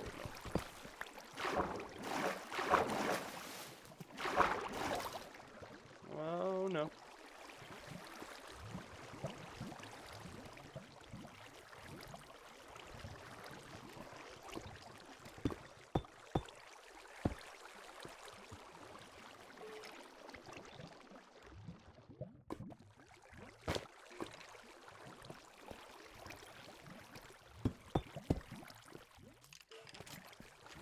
There you are.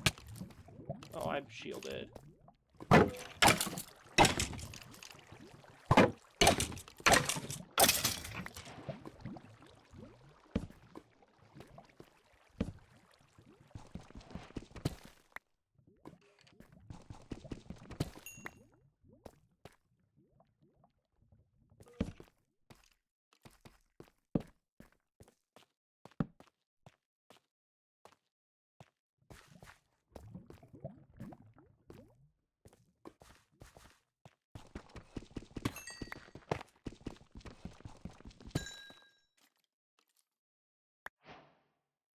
Oh.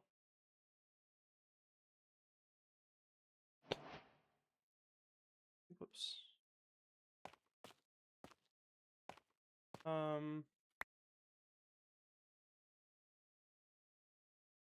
That'll clear up a bunch. Is that?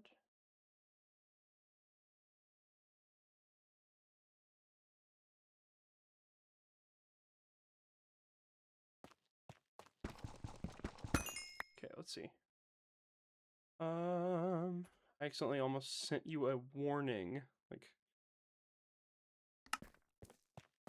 okay, on accident. I clicked off. He's an android version of his friend, which went on to kill one of his other friends. He convinced Peter to reveal his identity to the world. Yes, I knew about that. He convinced Peter to reveal his identity to the world, led to Aunt May getting shot, and Peter erasing his marriage with MJ to save her. He arrests a lot of his friends during the event. Yeah, because he's a bootlicker. I don't like bootlicker Iron Man.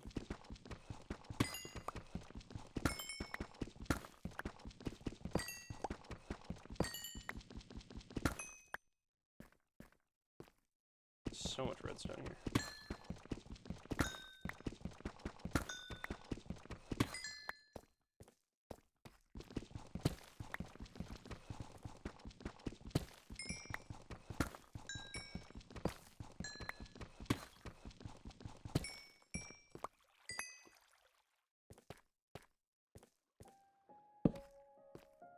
Yo, that's what I was looking for. There's no creepers down here. I'm gonna sneak up on me. Okay.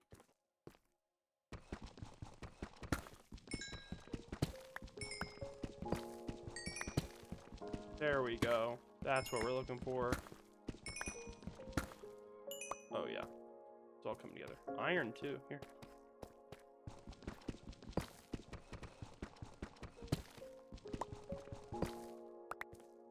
So wait, he made wait, what do you mean he made an android version of Thor? Like, did it have all the lightning powers and shit?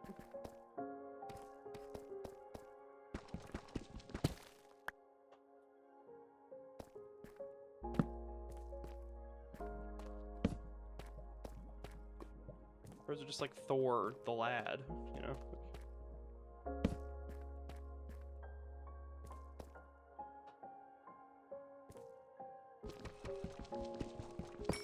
More yummy redstone.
Diamonds over there.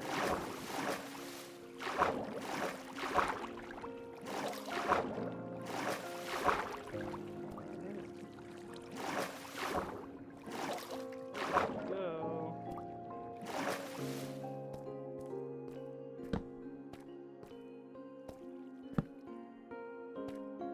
Ooh, that's the same place. Nice. So I don't gotta go explore it. Memory stores when you're ready, recreated as Thor using a strand of Thor's hair. Give him a makeshift hammer, send it out so we could have a trump card in case Cap's team was winning. I forget that Hercules, the like mythological figure, is also just a character in Marvel. You know?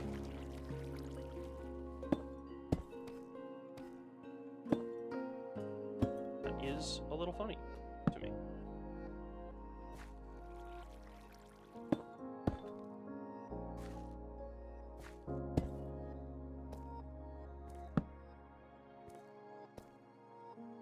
If I mine this, all that's gonna fall, which is irritating. Especially because I don't have a shovel on me.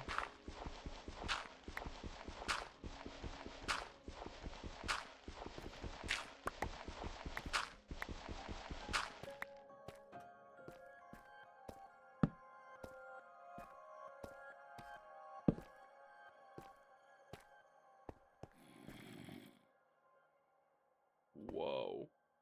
Whoa. Alright, guys. One at a time.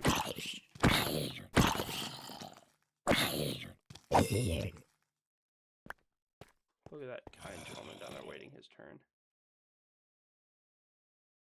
I need more torches.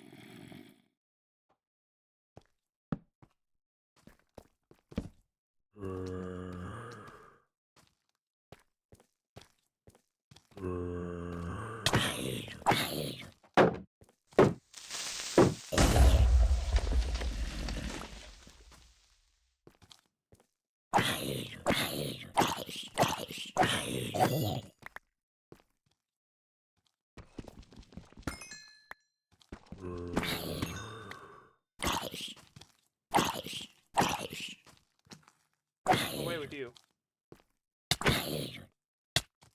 Monster! Creature! Small man.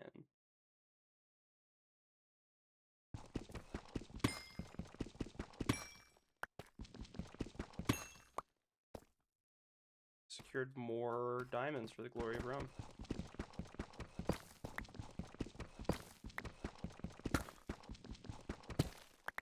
the real Thor showed up, he brought Asgard to Earth. Ragnarok. Just okay. Government hated that, sent Iron Man to tell him that's not allowed, and Thor beat Tony's ass. Okay, so not only is he making a bunch of moral mistakes and failures, but he's also getting absolutely bitched by everyone within a 100-mile radius. Or I guess no, a galactic radius. Thor brought his hometown.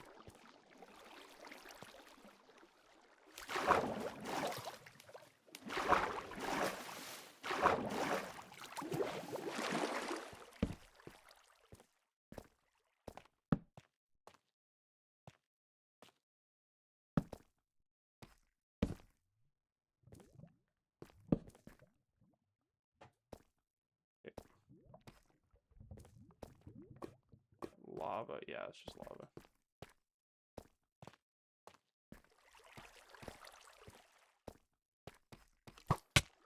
Ouch.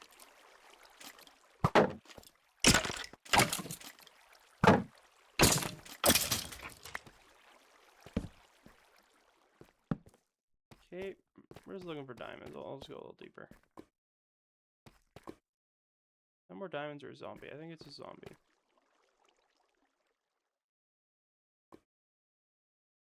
Let's see, diamonds on the walls or something.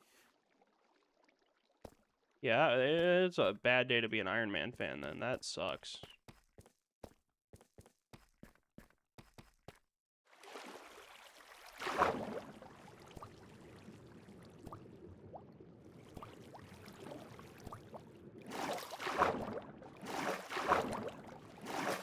Yeah, when you turn to like cloning people, like your enemies who are supposed to have like a relationship with you, some type of friendship, when you turn to just stealing their identities, that may be indicative of you being more in the wrong than you would like to admit. Ooh, ooh. I don't belong here. Oh, we've a lot of resources here, though. Nice precious minerals. Up. Up. Up. Up. Up. Up.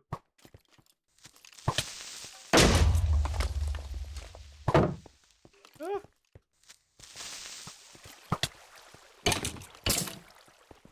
We've...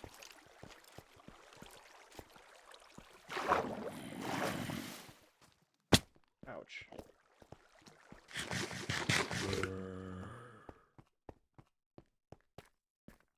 Okay, this is where I'm supposed to go. But I didn't have my mouth towards the mic, so I don't know. He got better. Iron Man isn't like that now, I'm pretty sure. Man, I hope not. For the sake of Iron Man fans everywhere, I really hope not. Because if so, that sucks. I mean, it's like that's one thing that kind of draws me away from a lot of Spider-Man media, is that the writers seem to hate him. Like, you know, I would like to see one thing, just one, go good for Peter Parker.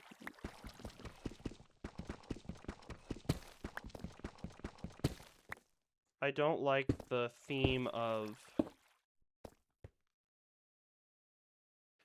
let's make Peter suffer more because let's push him to the brink. I don't like it that they do that. I like that they do it some, occasionally.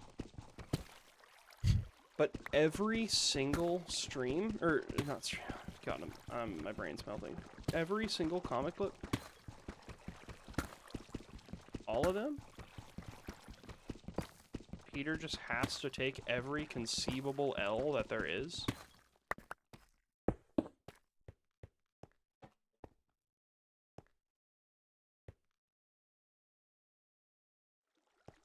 Two, and there should be 3 there. And a 4 there.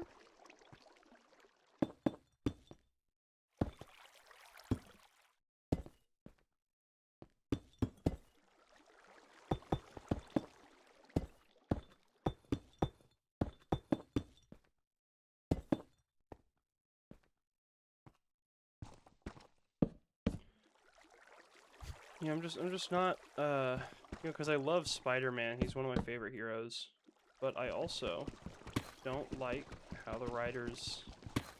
What is it, like Spider-Man... Peter Parker can't die because then his suffering would be over?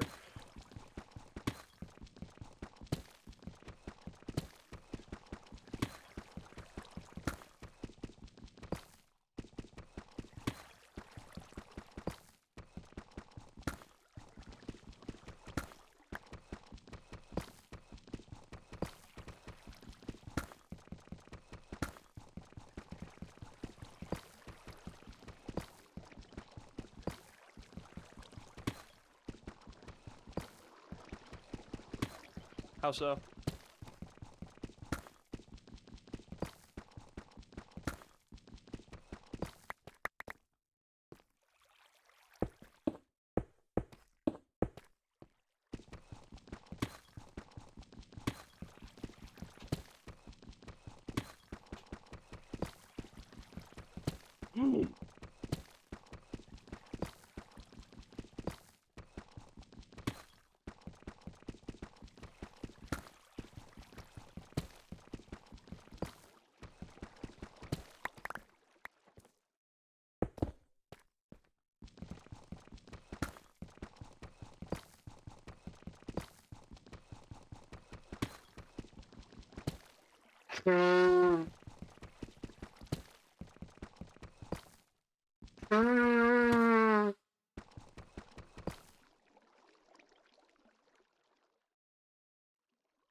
Oh!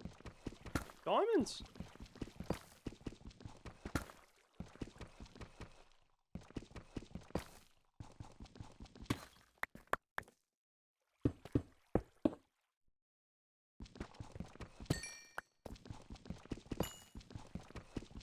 Dang, I've been hitting great lucky breaks here with the diamonds recently.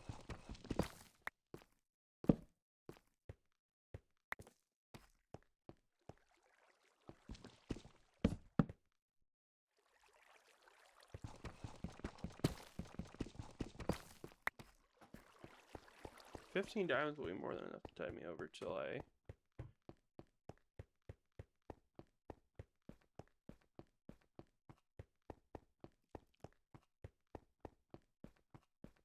More than enough to tie me over till I get my enchanted pick. Go to sleep, go to sleep, go to sleep, little baby. Go to sleep, go to sleep.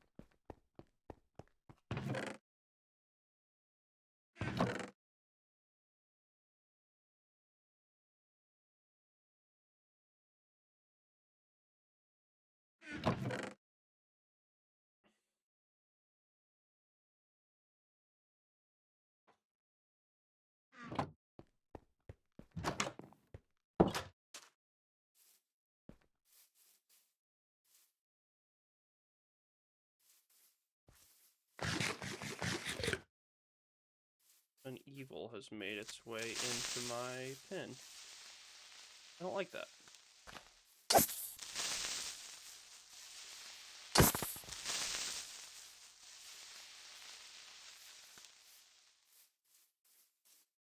This will ruin my whole day if it explodes.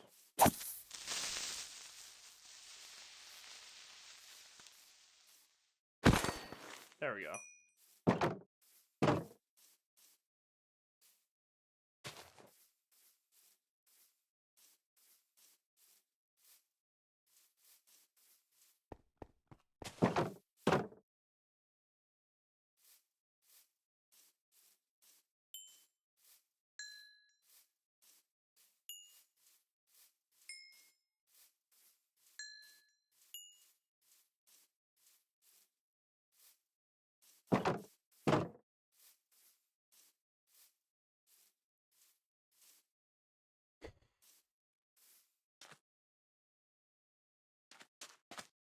Okay, how would I want... I want a path that runs, like, everywhere. I think... I don't know what I want the actual path to be made of, but I would like the kind of railing around the path to be made of stone bricks.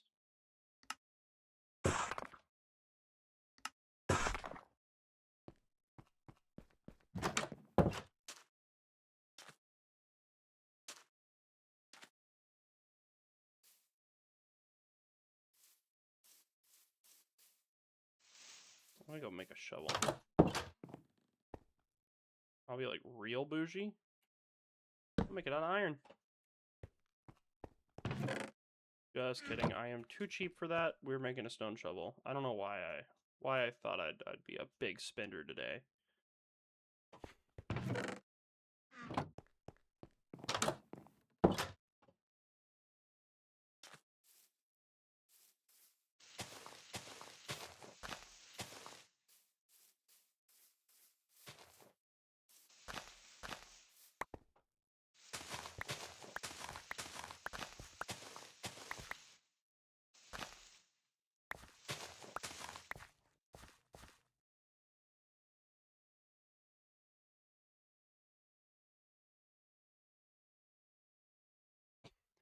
The editor, Nick Lowe, grew up in college era of Spider-Man, so he didn't have married Peter. So when he was in charge, he wanted to erase the marriage, which happened in Civil War. That's why Peter can't age nor have a stable relationship for long. Most writers want to, but they know things will just reset back for Peter. So some, like Dan Slott, just try to do new things instead of feeding into the machine that is bait Spidey fans with Peter and MJ getting back together, but not really. Lowe can't get rid of MJ since she sells well alongside Peter, so he keeps letting writers get together just to rip it away since his version of Spider-Man wasn't married. God.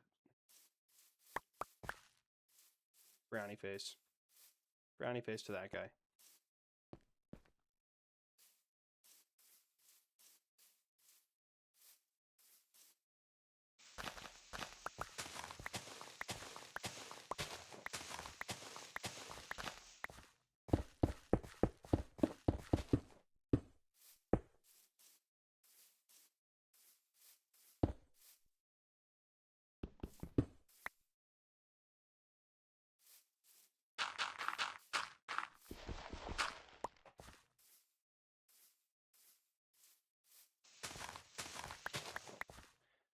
Just experimenting here. I'm not sure how I want the path to work.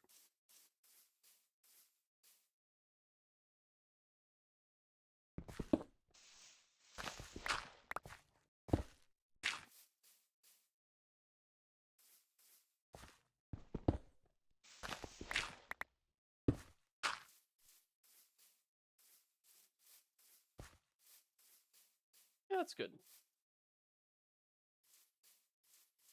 But now what to make the actual path out of?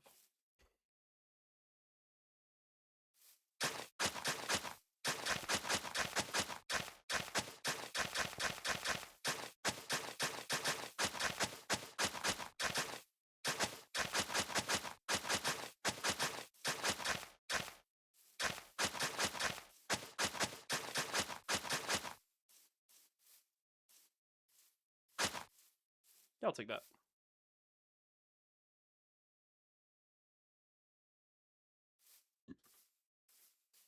Sometimes I forget what I've written, and I look over and I see torturing elephants, and I forget the context of it. It weirds me out a little. I've got a brand, and I'm sticking to it.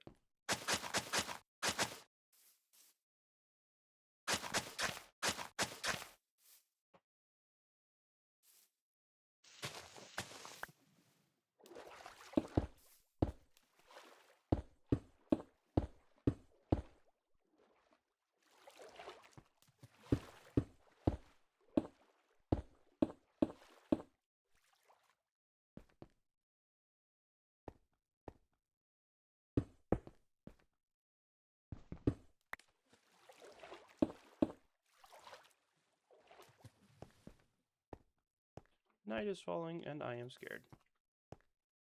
Before I go to bed, bam, bam, bam, bam. I don't want any more creepers in my animal pen.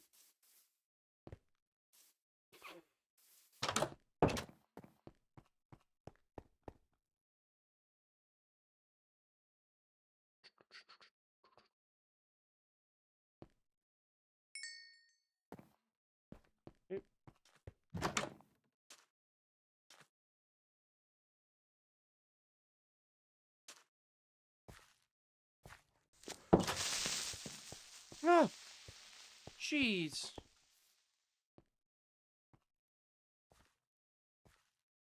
That would have broken my heart.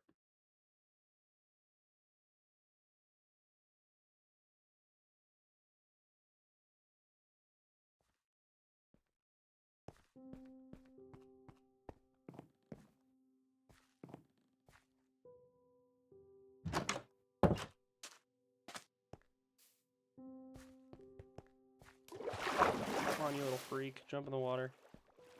There you go. They can't hurt anyone, right?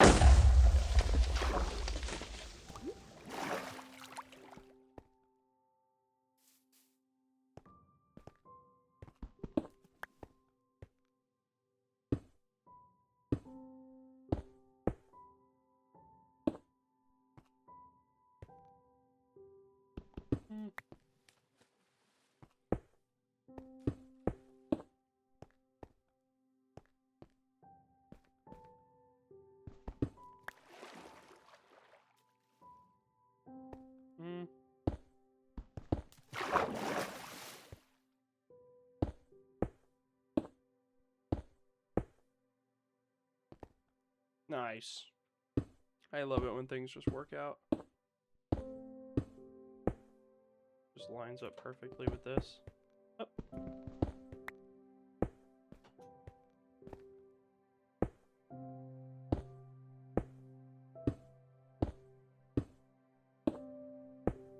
As far as my comment on Spidey fans, notice that when Peter has it easier, he's doing well, they get a little pissy about it. Case in point, Tom Holland's Spider-Man. A lot of people didn't really like the fact that he wasn't suffering enough. Look at how people viewed him in Brand New Day. A lot of people I've seen on the internet are happy that Peter is suffering. Yeah, that just... I don't know. I like it when the people I like do well for themselves. Hot take here.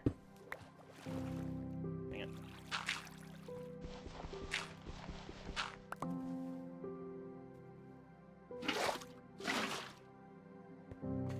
Oh, wait, what am I doing? I'm just gonna fill that in with dirt anyways.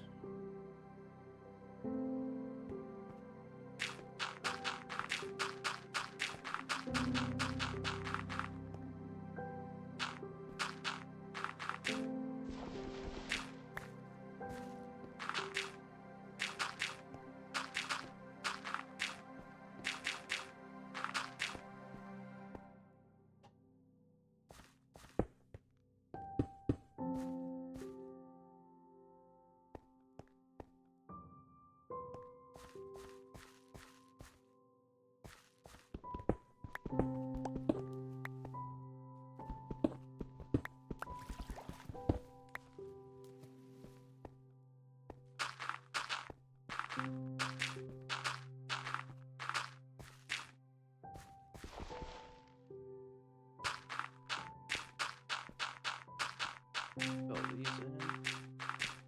There we go. Now night is actual. Oh, there's a.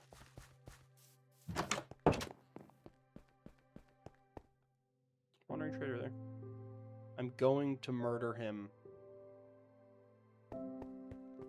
And his llamas. But I'll see what he has first.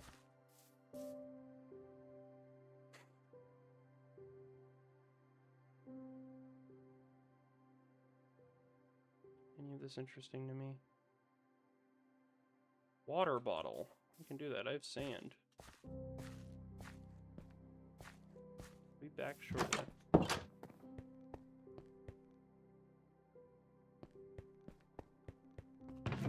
Need one more. Single. Nope. Nope. One piece of sand. Actual great examples related to Marvel's Spider-Man 2 game. The ending of the game pissed off a good amount of people because Peter chose to better himself, since throughout the game you can tell he's clearly suffering mentally after the events of the first game.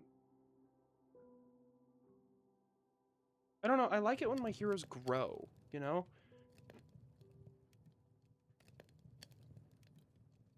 Like, I know Spider-Man, like, one of his big things is, you know, being a teenager. And that's, like, special about him, is he's the teenage superhero. At least for a while it was, being like a main lister, not a you know, some type of sidekick like Robin. But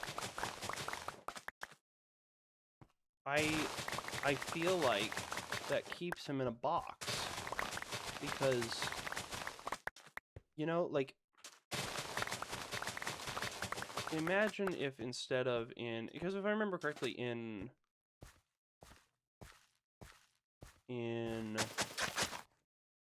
the one with Miles,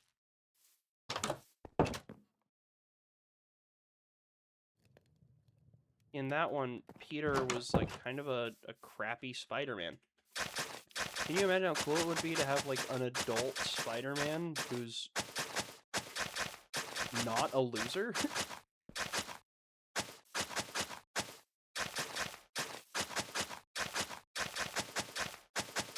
Like, I don't like it when my heroes are losers.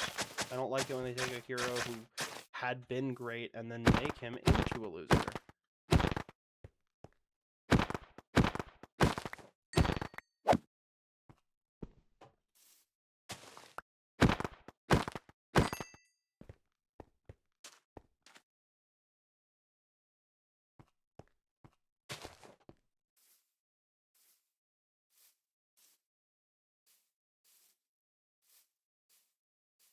Hey.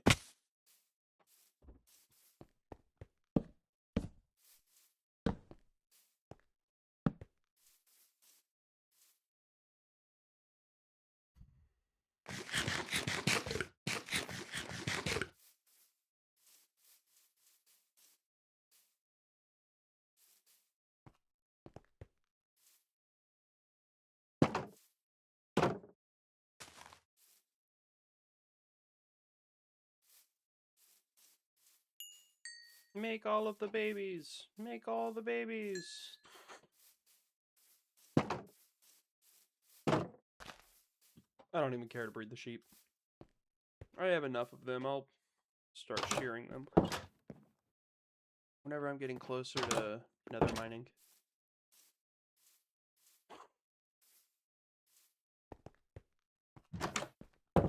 I want an iron axe, because that's worth it to me.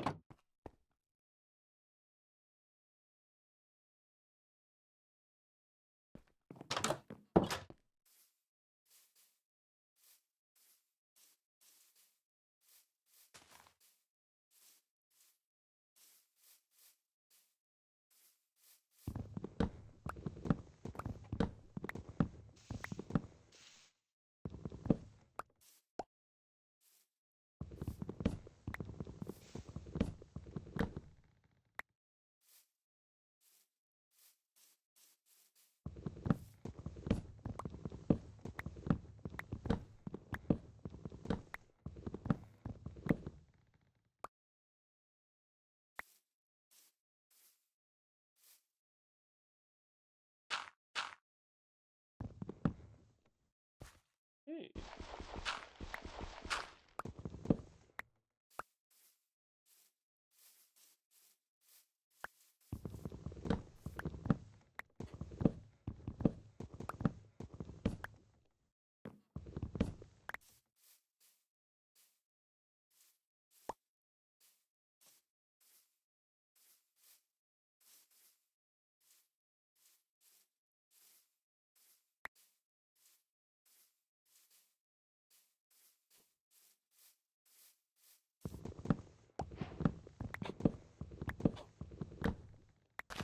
Do you like the journey Peter goes through the Spider-Verse film? He's older, job has taken so much from him, and he's scared to take the next step with MJ. He's still a hero, albeit a bit jaded, but all it took to help Miles was talking to him. Then after that, he's gung-ho about stopping the Kingpin and fixing everything. That's fair enough. I think it was a valuable plot line for him as a character, but I also really like static characters, like Captain America. You know, he doesn't change. The world around him changes, and then he responds to that. And I would love to see a Peter Parker who isn't just constantly fretting about high school drama and his own survival. I would love to see a Peter Parker who's done this job for years and years and is like acclimated to it. He's ready for it. And then, you know, when the time comes to pass along the mantle, he's able to do it in a way that says older science teacher and not older science teacher, not scared jaded kid. Or, I mean, no, sorry, scared piss baby kid or jaded adult.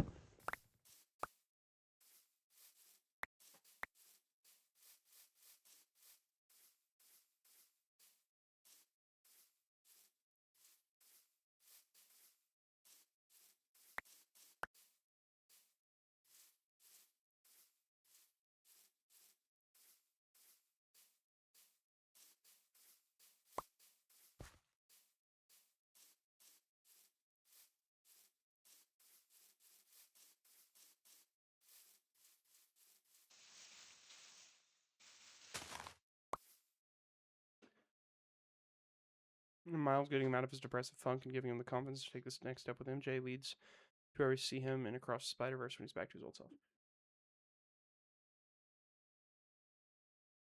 That's fair. I kind of forgot he had more to him. Which, lame on my part as a reviewer, but...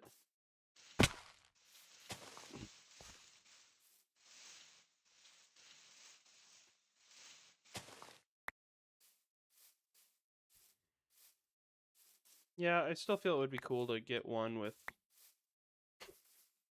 a Spider-Man who's been around the block and doesn't come out of it being like Luke from Return of the Jedi. Or not Return, from 7, 8, and 9. I don't remember what all the names of the Star Wars films are. But, you know, they absolutely butchered that character. Made him a jaded, whiny piss baby who's not at all a symbol of hope. They totally threw out everything that the comics did with him and just...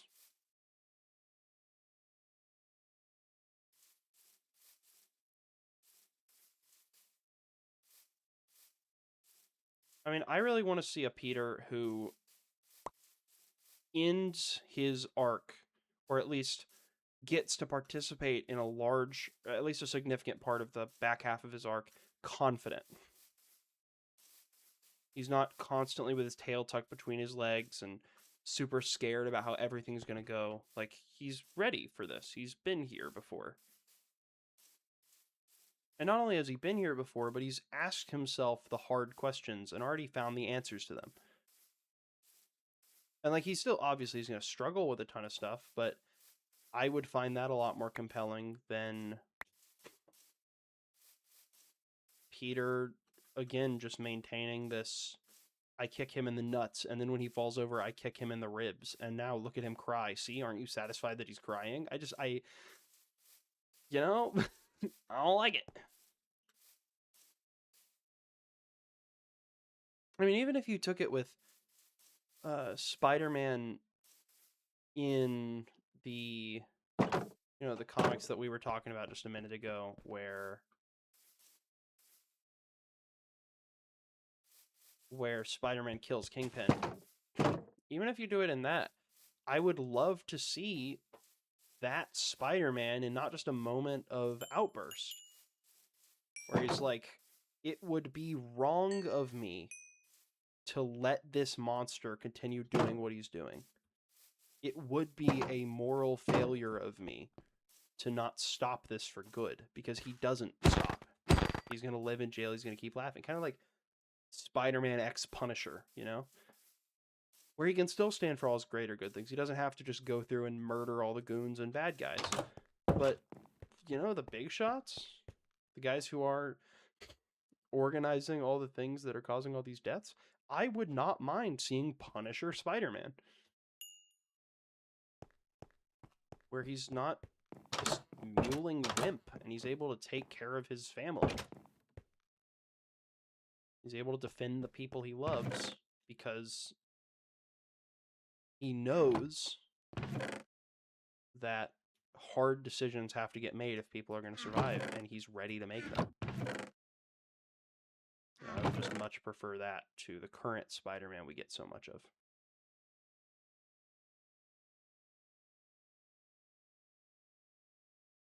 But I don't know. What do I know?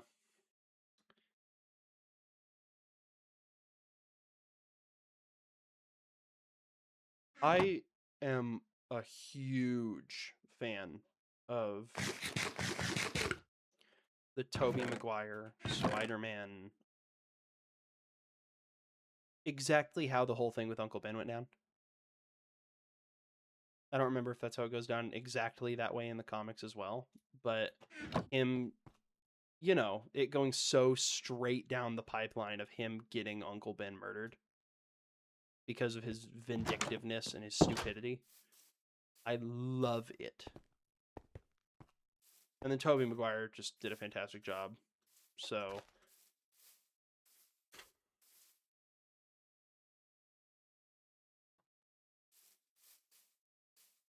like I don't mind him going through really bad things, but you know, Spider-Man is constantly, I don't know, a lot of the time it feels like Spider-Man is in a Hamlet situation where there's no good options and he manages to pick the lesser, like the worse of the two bad options that he has.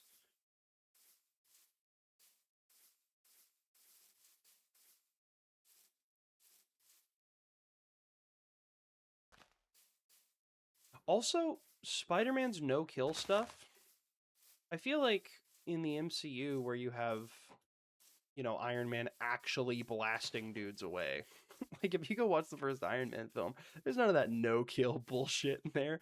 Captain America carried a gun. I mean, I'd love to see a...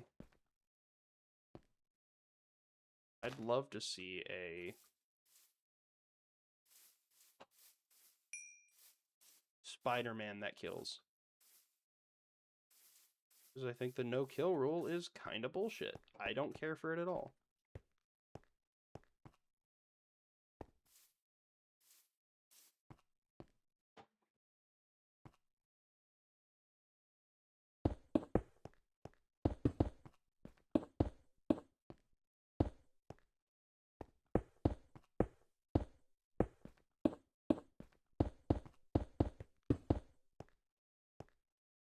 Just...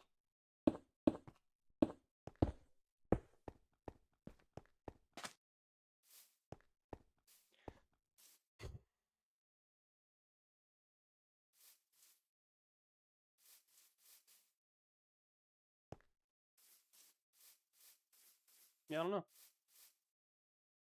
Kind of ran out of words there.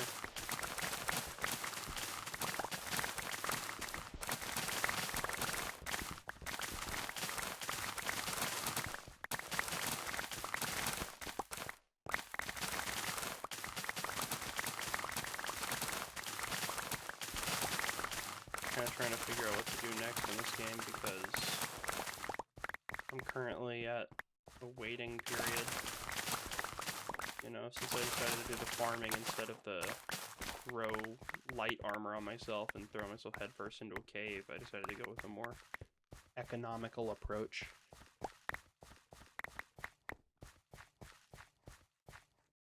I am farming. But, you know, I need to wait for my cows to grow up so I can slaughter them.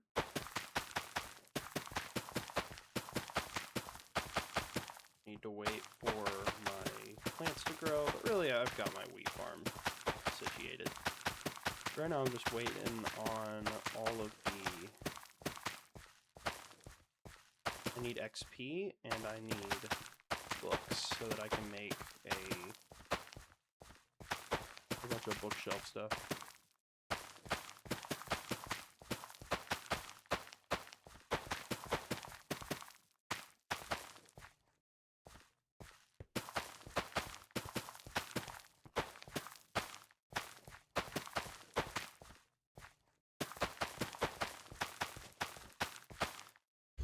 Me and Gabe were actually going back and forth on that because Peter's supposed to be a symbol of the people, do the right thing even when it's impossible. Peter also just doesn't like killing people. That's fair.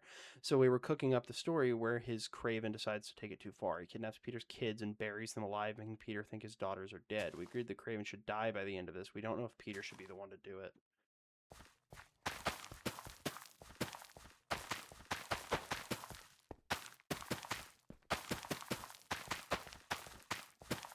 I would say Craven tries to use him as bait.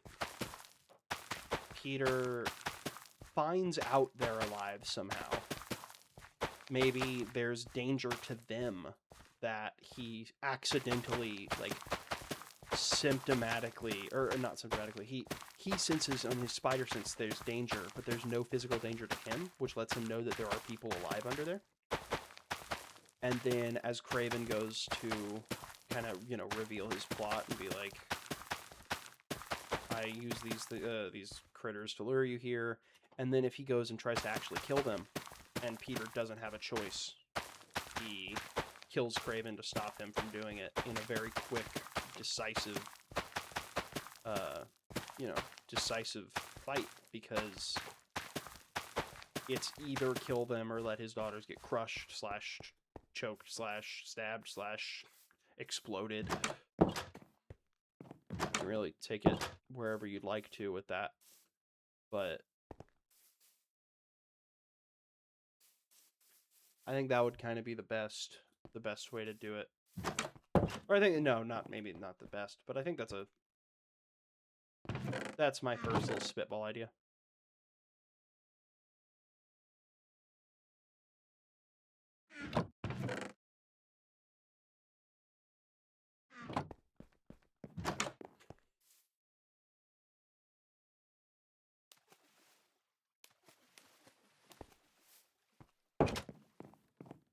Wait. I'll make a compost bin. Dispose of all these wheat seeds. A few nights ago it hit me, Peter should kill him. Throughout Gabe's story, Peter's been pushed, but he always kept himself in check. But Craven goes too far. He goes after his kids. Peter's a father now, he has to keep them safe. Leaving Craven alive would put a target on their back, so he ends it. Peter kills Craven to keep them safe. Spidey's morals have to grow now that he's a father. If someone takes this too far, you have to go. I agree. I like the motivation of changing it from... I don't know. I would be worried that it would turn into... I don't like it when Spider-Man does things because he's like, it was an accident, forced to type deal. I really like it when heroes make decisions because it's what they choose. You know what I mean? I like it when...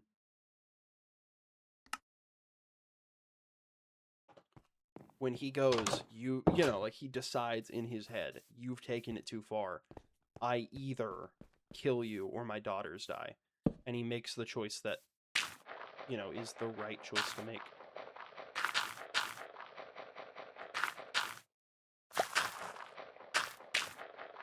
I think that would be what I would go with there.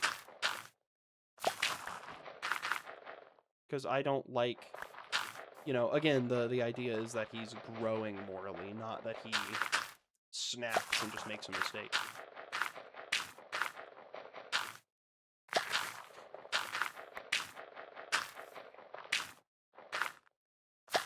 At least that's my opinion on it. You can take your story wherever you want. Sounds cool either way. Isn't Craven's deal that he wants to hunt, like, big game? He wants the biggest game, and he's gonna hunt Spider-Man because Spider-Man's the biggest game?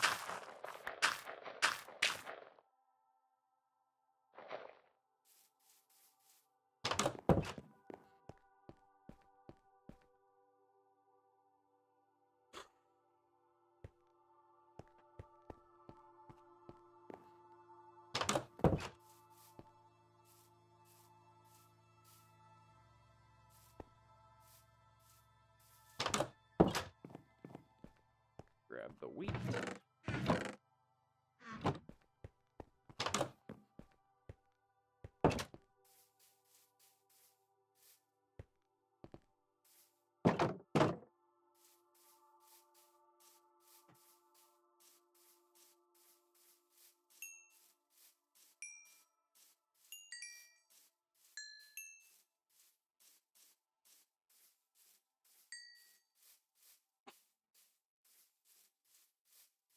I think something I would also like to avoid is normally when Peter kills in stories, it's always like, I think I was just very similar to what I was just saying, where it's like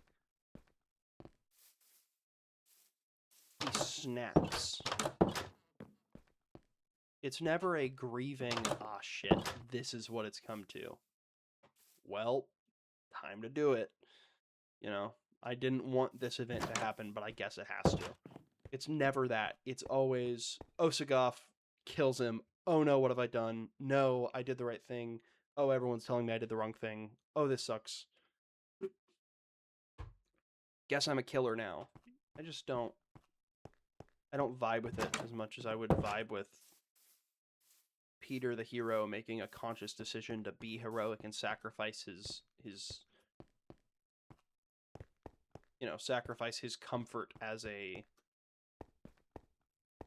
someone who doesn't kill and save people because he made that choice.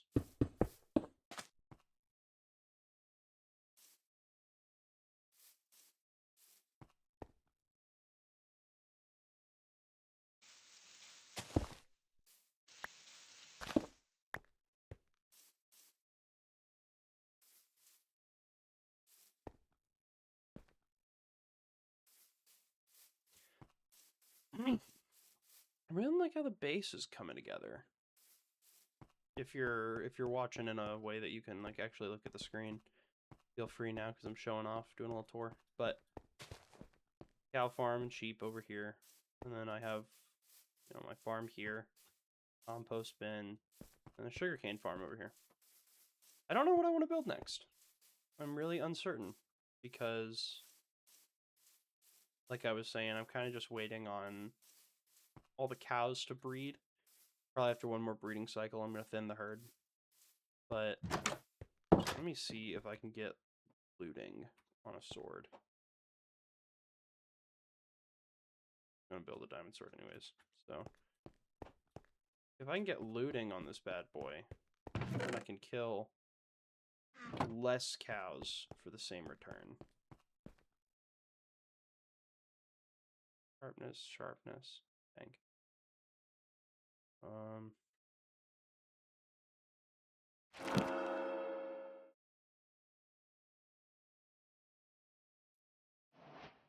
What? Why is that the only one that's available? It sucks. I don't know why it's like that. Let me Google that real quick, because I'm just not sure why it's doing that.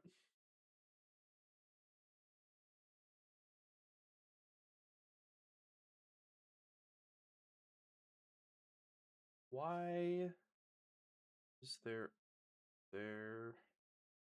only one enchant available? Minecraft. Random chance, the primary reason you're only receiving one enchantment at level 30. High level enchantment increase the probability. No, that's not what I meant.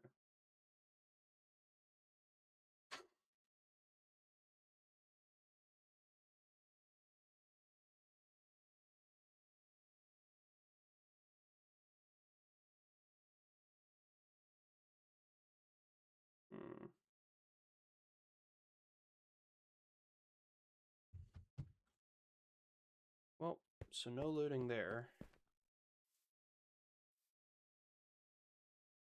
I'll do that, that's fine. Unbreaking, sharpness, sharpness.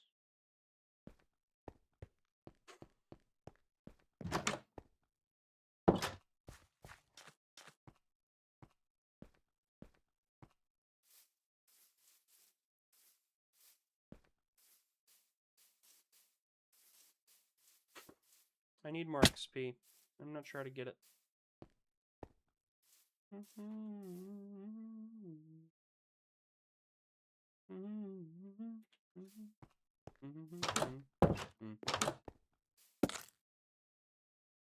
Dang it.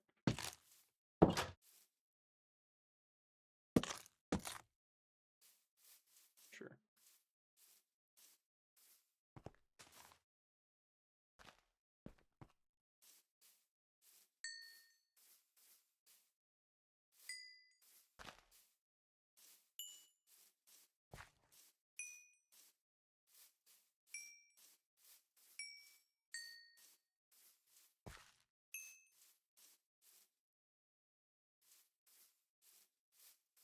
I agree with you. I think that it would be very thumbs down if Peter quit, because they always quit.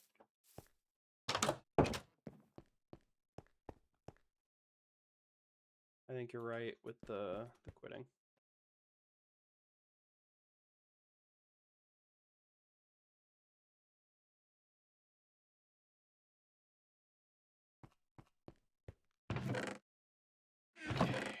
Paper, paper, paper.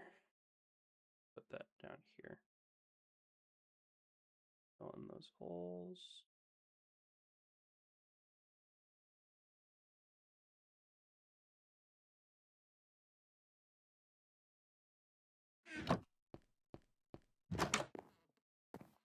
What the freak? That was weird.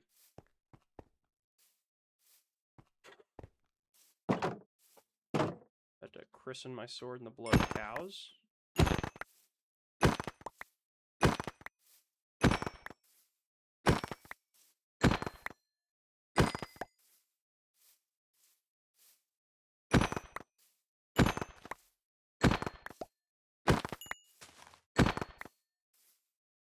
There we go.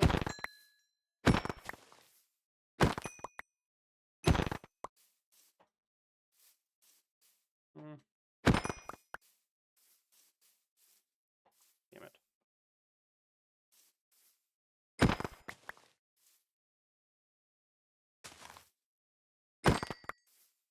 Damn it. Trying to get... Me too.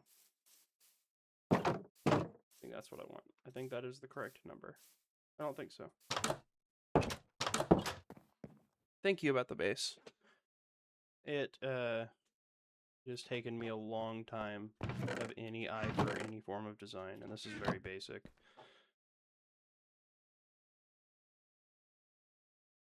But I do very much agree with you about the quitting. I'm just not a fan of, you know, hero gives up. I don't like it when my heroes give up. I like it when my heroes actually not do that.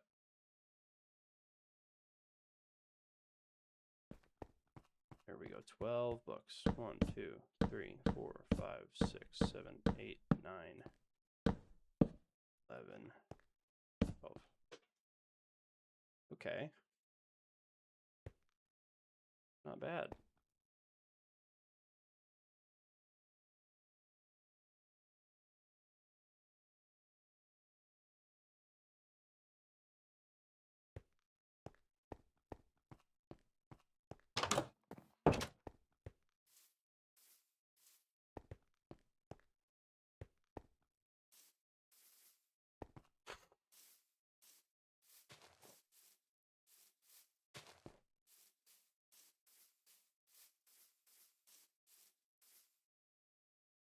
I have killed every adult cow. I'm left with just a Kerbillion babies.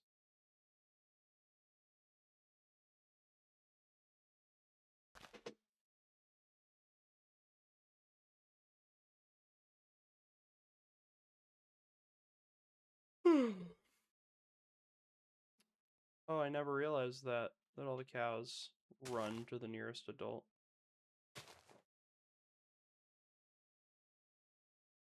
That's cute.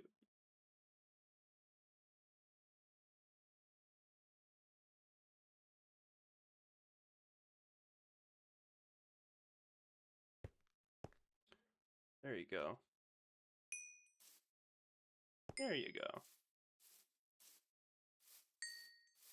Okay, give me levels. Give me XP. Yay. Let me go breed the sheep as well, because breeding sheep still gives XP.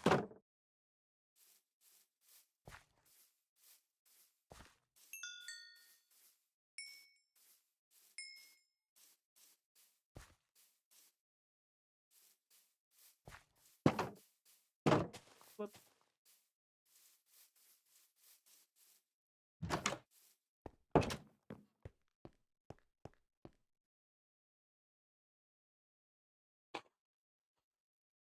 Yeah.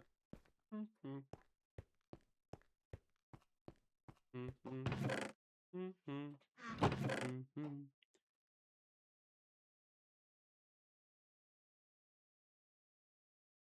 I think you gotta do 2 breeding cycles with the cows in order to...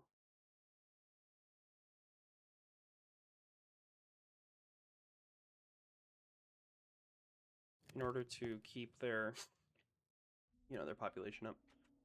I think it's like 2 breeding cycles, and on the second one, kill every adult cow.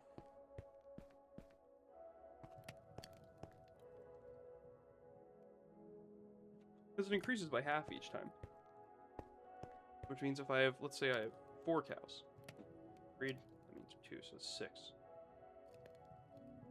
They'll grow up. That's 6 cows. Breed, that's 6, 7, 8, 9. You half that. That goes down to either 5 or 4. Go down to 4. Yeah, so if you do it twice, your number of cows should stay roughly the same.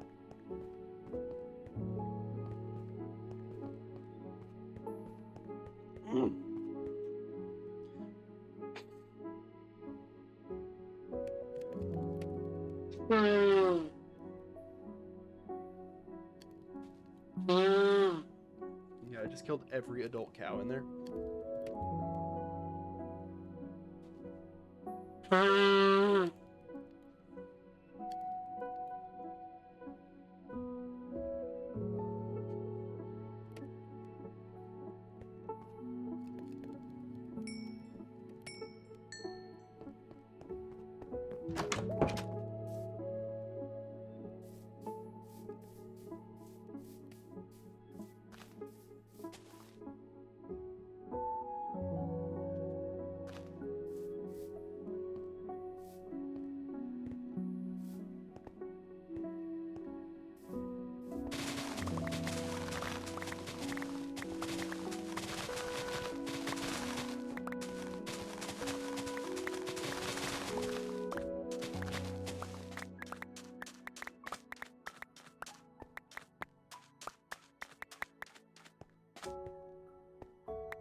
A while back, I built this absolutely enormous sugarcane farm that was automated with railways.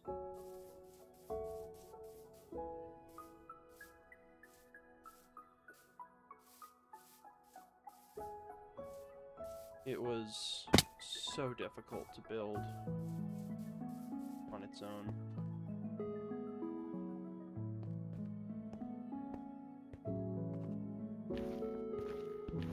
Like in survival, awful. Having it running though, farming 2, it was a total of like 128 sugar canes growing that would auto harvest themselves with pistons.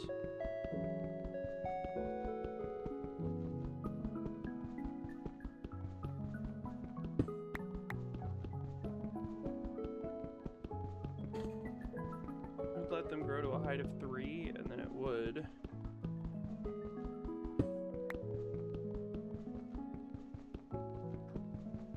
And then it would pop, and then all of them would get destroyed.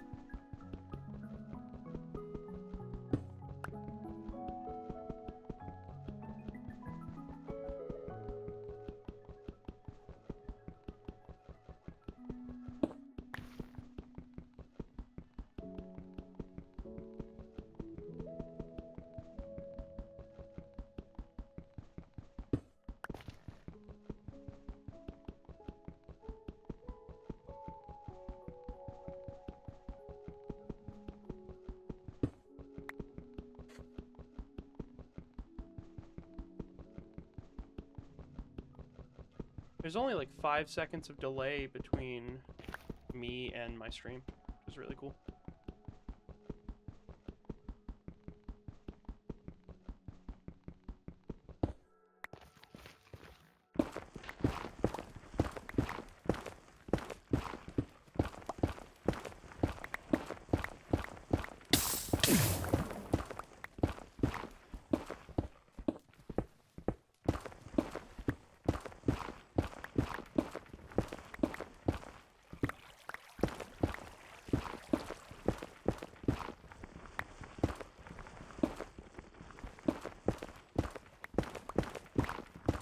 like this massive ass eyesore.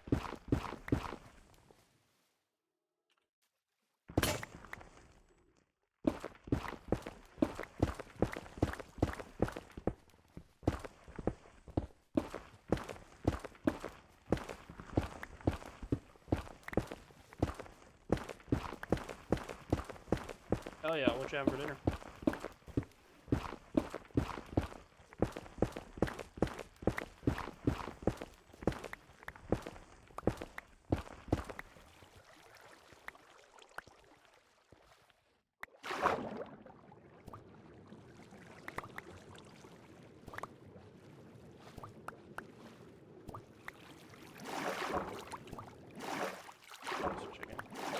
What seasonings? Like what style of food is it? Or is it like Jim Bro rice and chicken and nothing else?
Oh yeah.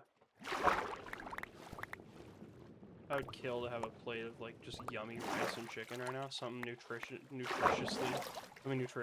and like seasoned. That sounds so nice. I've been eating so terribly recently.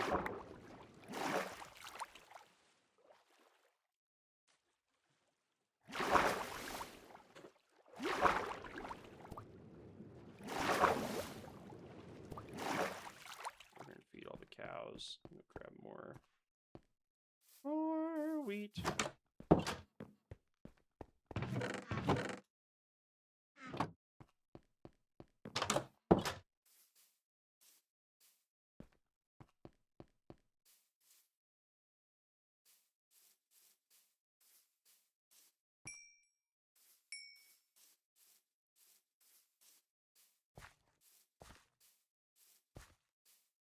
One of you will be my favorite.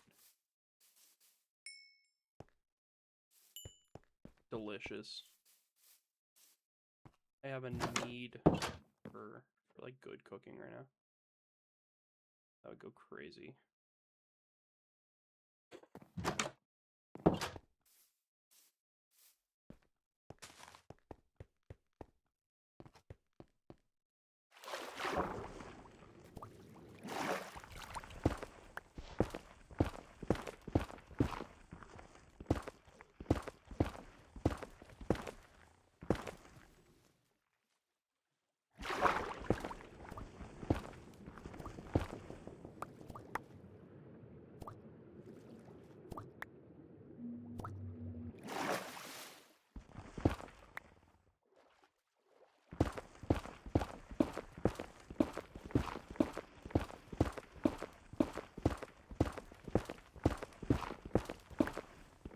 Getting rid of this canker sore on the face of my beautiful property.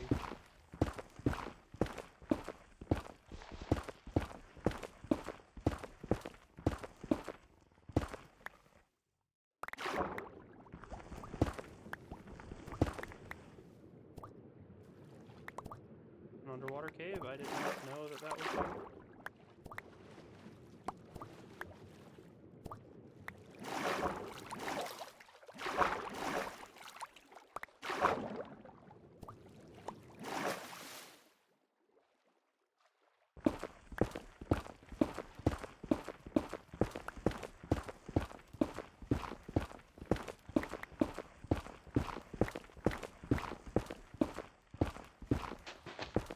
kind of blown away just with the streaming of how few people have tuned into this one compared to how many people were coming onto the last one. Because I streamed Helldivers yesterday, and there was like a really, I mean, you know, not large at all, but there was loads of people that would pop in and then leave immediately. And I'm not sure if they were bots or if they were people, but if they were, you know, if they were people,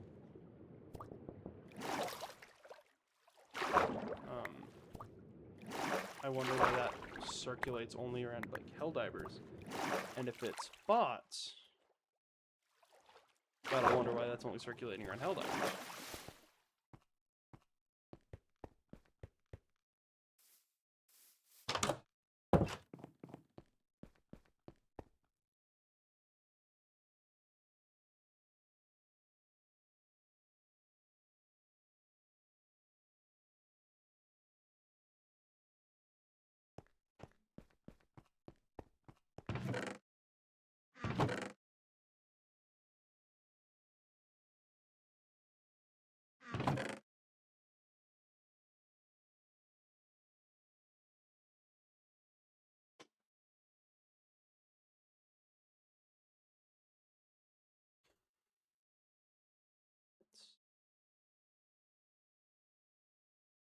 Throw all that junk down there.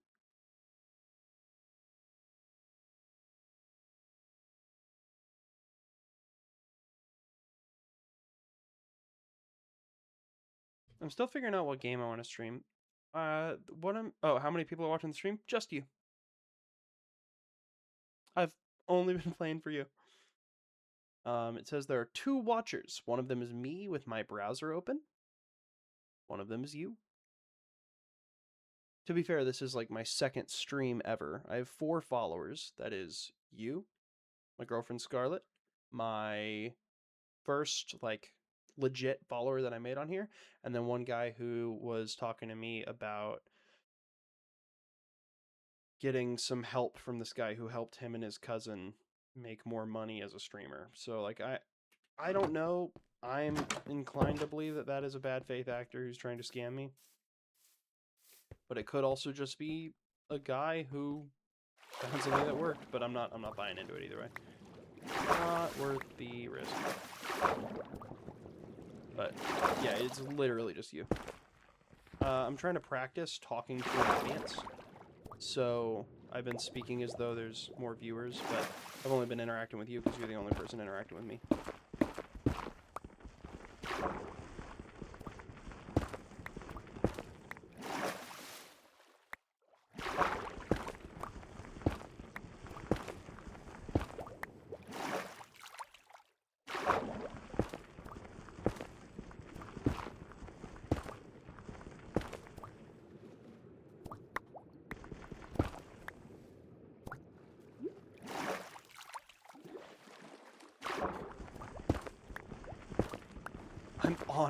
You're honored to be in my presence. I'm honored to be in yours. I know how picky I am when it comes to choosing what I'm gonna watch and hang out and do, and you know, like, I'm very picky with that. So it means a lot to me when anyone decides to sit down and you know, spend time with me outside of, well, our own lives. And also, I mean, like, there's another level to it, because you're my friend outside of this. So,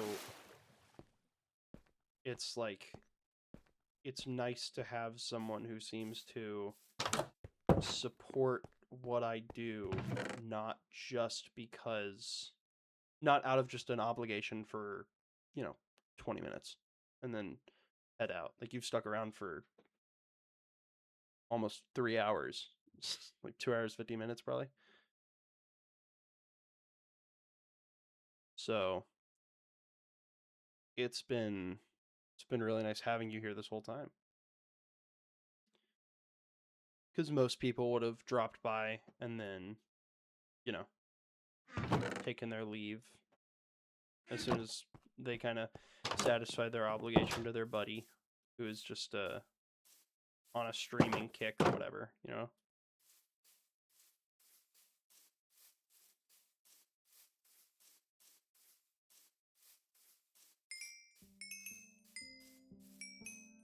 It's like, it is a different kind of nice that falls into the same, different kind of nice, but same kind of deal with having a random viewer who doesn't know you at all stay and chill and hang out with you.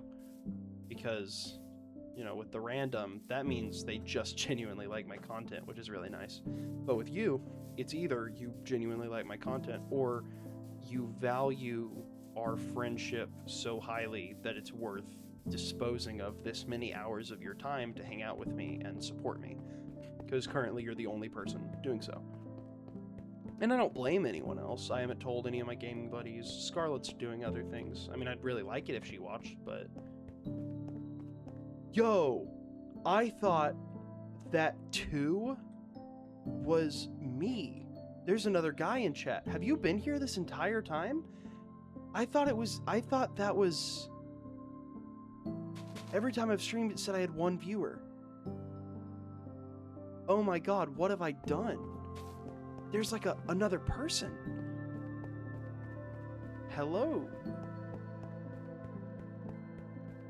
I really thought since I had it open in my browser, it said that 1 person was watching and that was me. And then he's here. It says it has 2 people. That means all the other times I was streaming, there was like some random dude sitting in here not chatting. Oh. Well, hi, Dazel. How are you? Did you edit that to say, how are you? Did it say, how dare you originally? Because I think it'd be really funny if you edited the message meaning. That would be really funny. But if not, how are you? I'm great. I very recently started streaming. This actually started yesterday. And, I mean, right now I'm running circles. I started streaming yesterday because I've wanted to be a YouTuber for a super long time. And then I realized that being a YouTuber is actually being a video editor. And you just do a little bit of entertainment on the side. And I'm not really... I think it's cool. I think if I got down the line and this became like a full-time job for me, I wouldn't mind making my own clips and editing them up and doing all that stuff, but I am not primarily a video editor. You know, it's like the same thing with music. Like, I'm primarily a music performer. I do a lot of jazz stuff, but I also know very minimal stuff about like music production, like digital music making and stuff. So, I mean, I'm loving this because this is like, I've never done this before. I never realized that this is what it was like, because this is all the things that I wanted to do. I do this whenever I'm recording, and now I don't have to dread the at least 2-to-1 ratio of hours spent editing to hours spent recording. I just get to like lazily upload the VOD on YouTube and then maybe hang out with friends here.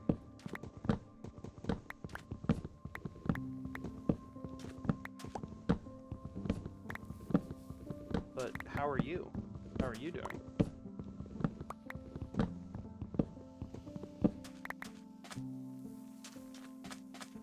Because I am capable of yapping forever. I would like to make sure I don't miss your messages.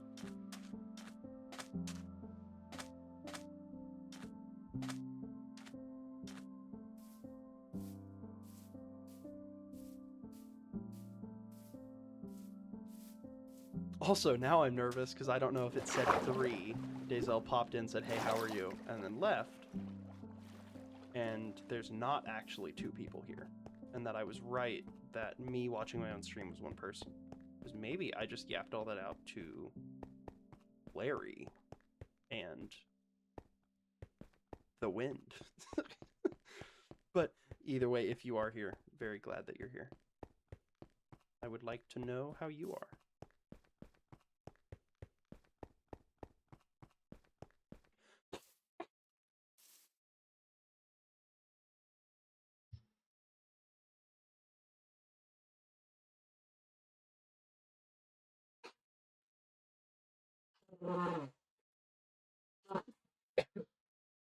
That's awful.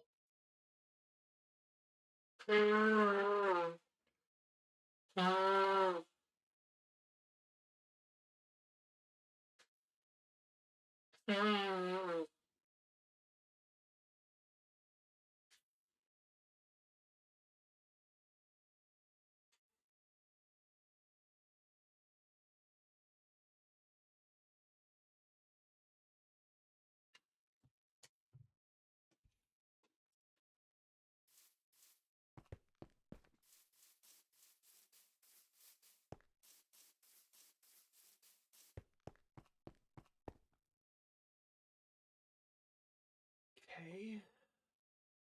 Get to see who. Just fretting. Ooh. I don't want to edit. Alright. Live stream. I want to keep on live streaming.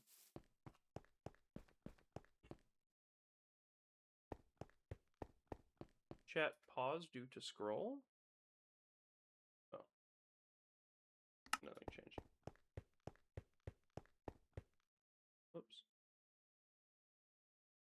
Hello. I see that someone else has joined. How are you doing?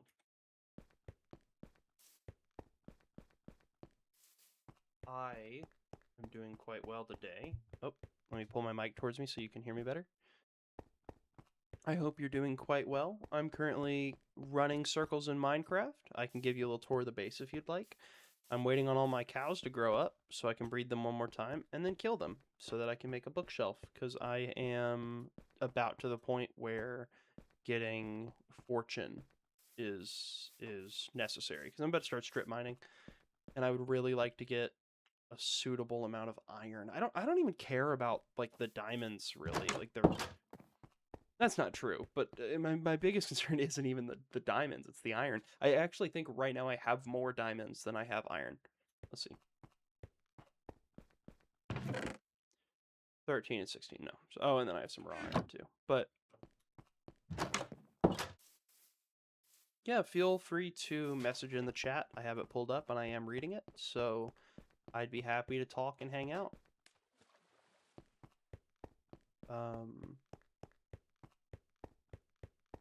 Yeah. So I'm a little bit, also if you have any input, I'm a little bit at a loss as to what I would like to do next. The abrupt, I'm gonna kill them. Yes, they have one purpose. That purpose does involve bloodshed. Unfortunately for them, fortunately for me, I will be murdering the cows at the nearest convenience. Which again is once they grow up and give me more babies.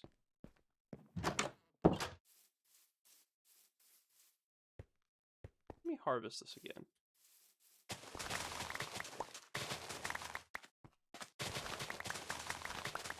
Yoink.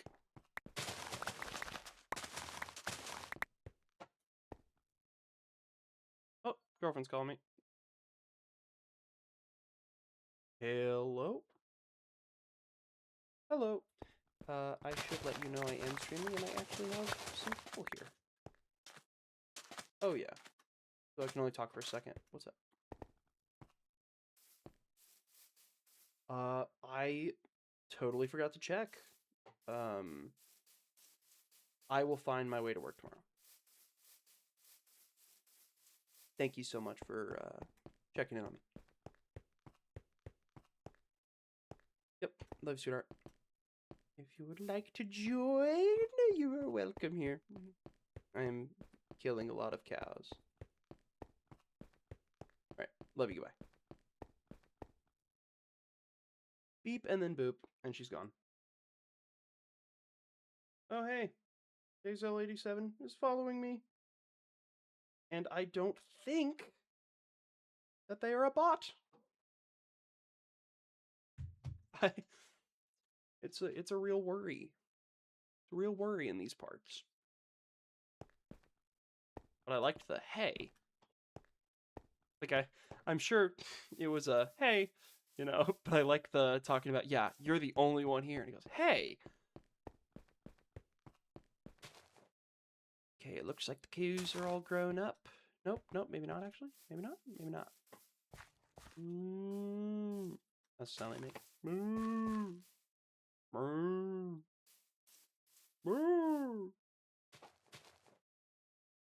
actually not doing an impression of a cow. I'm doing an impression of a moose. Or more accurately, I'm doing an impression of a guy doing an impression of a moose. Zach Oyama on Game Changer did a bit where he was a moose. It's really, it's kind of a start and finish story there, but if you're not familiar with Game Changer, they get a bunch of hilarious improv comedians together and then have them do prompts, right? They'll throw up like they had one where they had 3 guys who they knew were really good at animal sounds, and they had them just make animal sounds. But they don't tell them what the game is. You got to figure it out as you play. Or what are some other Game Changer episodes?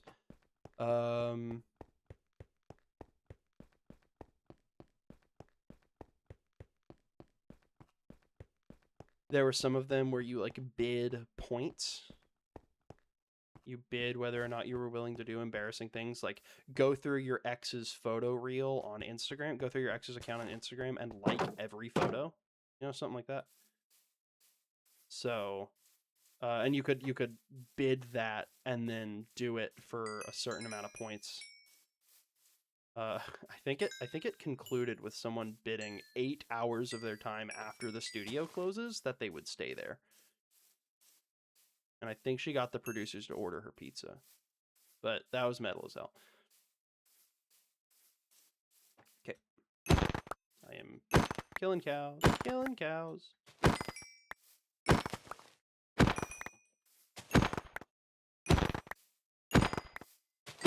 I'm just gonna murder these lads.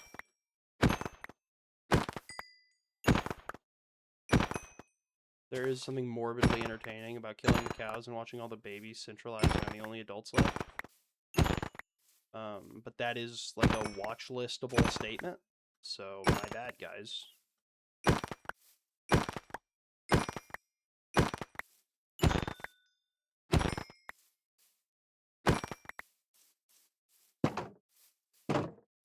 Yeah, there we go.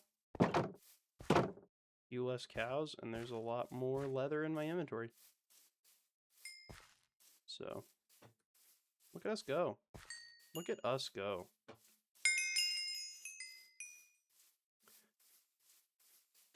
Oh, the baby cows are geeking. They want this hay. This wheat.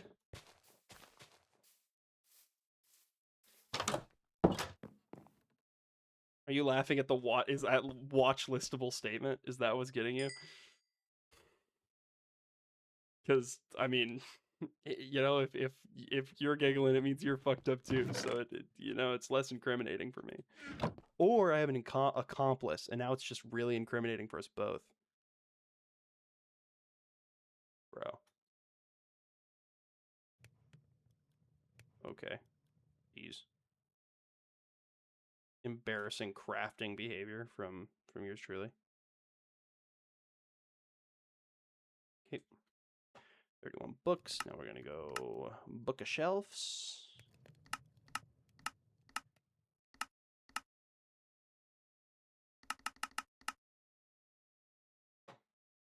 Ten more bookshelves.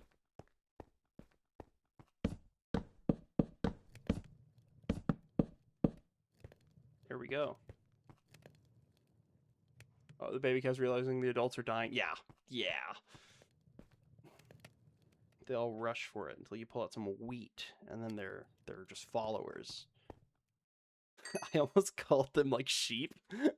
They're sheep. They just follow the herd, but it's more like they're cows, actually.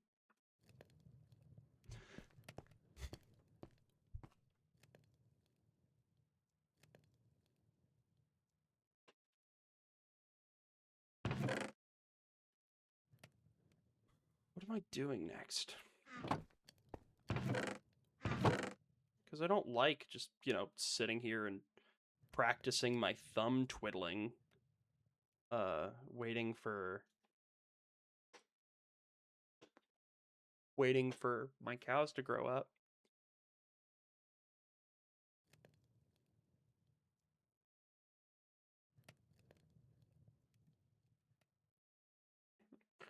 I gotta retain my audience of Larry. That's no, I gotta.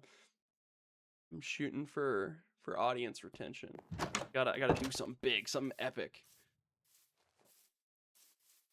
I should really make every stream just like a Mr. Beast thumbnail.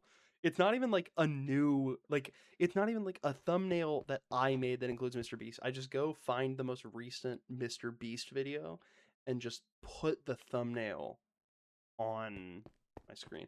Because like what I did with the VODs that I've uploaded, I literally just went and stuck like just some like scuffed image on it. Like one of them I put the Willem Dafoe looking over, you know, like I just stuff like that. It has nothing to do with the video, and I'm a big fan of that style of content decision making. Oh, never mind. Lame.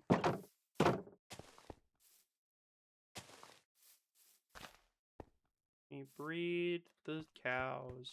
Breed the cows. They may be siblings, but not if you don't think about it too hard. Breed the cows. The meme thumbnails? Yeah. Yeah, because I want to go back and find like the 10,000 bees meme, you know, where it's like a Facebook marketplace or like a Facebook Messenger thing where it's come outside and it's 10,000 bees, something like that.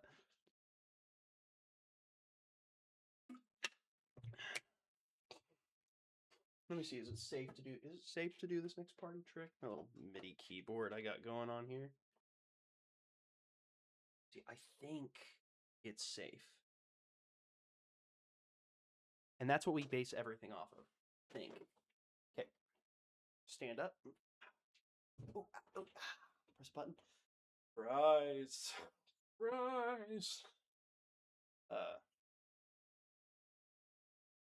have standing desk. Makes me feel superior. But not in like a... Never mind. There's no way that sentence goes that doesn't get me in more trouble. So, forget I said the word superior, and we're just going to move on.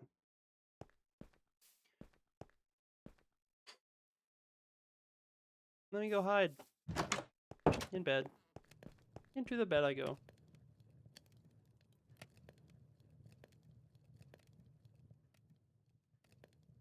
Oh. Crunchy.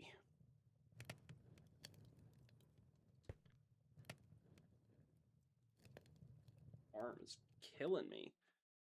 It would appear that playing video games 10 hours a day is not conducive to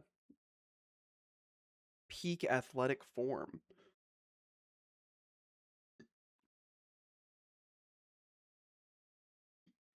Refresh my little live stream. Yeah. Got anyone joining the Discord? Who's joined the Discord? Who out joining the Discord? Nah, I want to know the rest of that thought was. This is safe space. I'm not recording the convo. Dude, I'm recording the convo. It's me.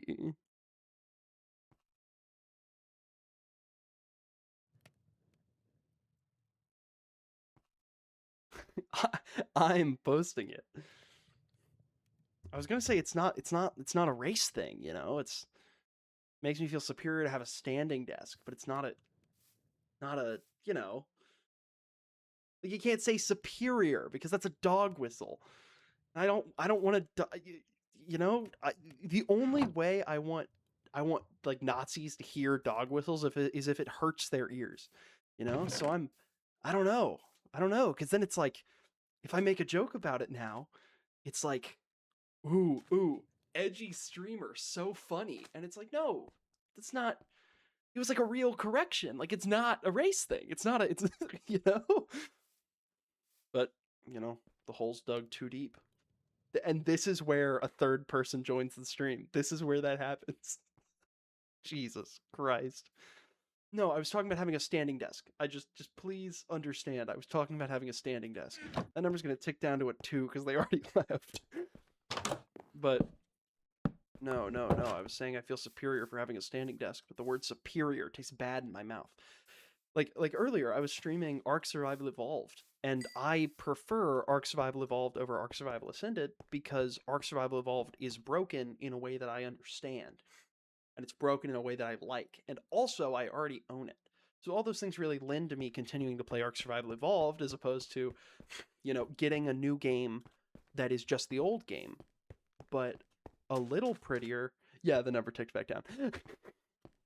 It's like the old game, but a little prettier and also doesn't work at all. Ah. Shame on this creeper.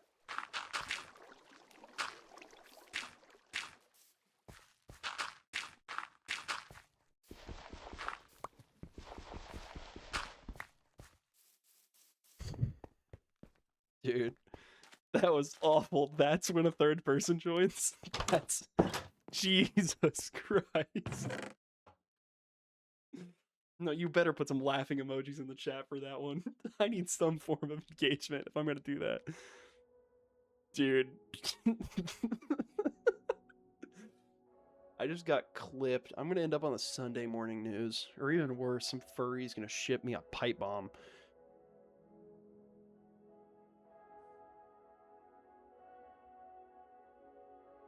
Furries, actually, something else. I fuck with furries. Not like any of the, it's like any community. If you're gonna over sexualize it, it's weird. But it's like, I went and I met some furries on campus, and I was like, so how much? I'm just trying to make conversation. I was like, so how much does that suit cost? And the person under it goes, well, if I bought it, it would be about $7,000. $7,000. Yeah, right.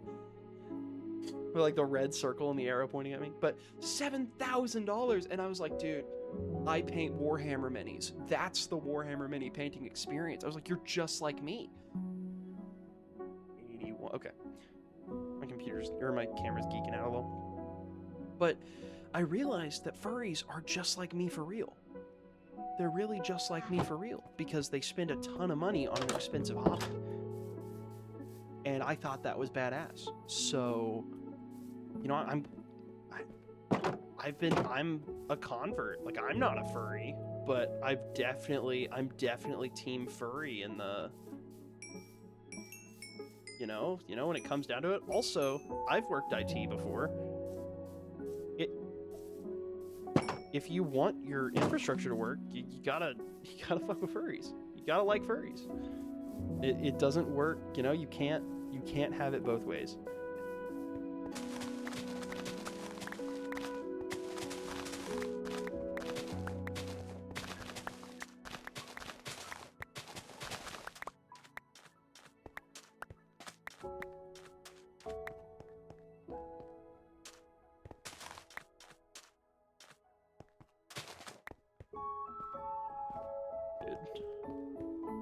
Green Goblin moment, you and I are not so different. Yeah, no, seriously. I was like, dude, you're just me if I wanted to wear cat ears. But I'm not a cat boy. I'm a cat man. All right? But I was like, yeah, we are the same, you and I. Two sides of one coin. Actually, kind of both. One side of a coin. I don't know, we kind of go in the same lost and found box. But yeah, I was just thinking about that. It's like, ow.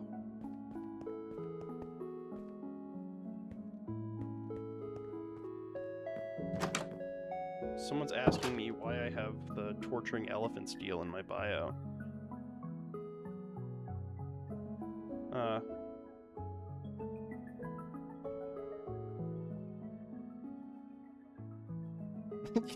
I'm glad you liked I'm not a cat boy, I'm a cat man.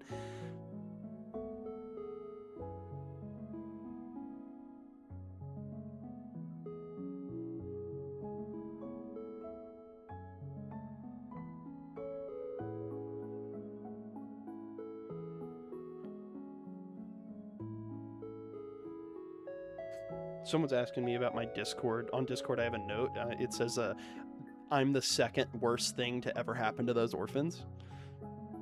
Which is, like, really fucked up. But, I have that because that was, like, Technoblade, the Minecraft YouTuber we were talking about earlier. That was his thing for the longest time. I don't remember where he had it, but he had, he had this whole thing about his war on orphans and just a bunch of stupid jokes that way. And back when I was like a big admirer of his, and still am, but back when he was still kicking around, back when he was still with us, he had that, and I changed it to it, and now it's like I can't change it away from that. He was like the first celebrity that passed away, and I wept over. Like, every year I go through my Technoblade phase where I watch every one of his videos and then get to the video where his dad's like reading the note, and then I have to stop. I like stop midway through. I don't think I've ever watched that video all the way through to its conclusion. Or maybe I did once. Maybe that's what I did like a year or two ago.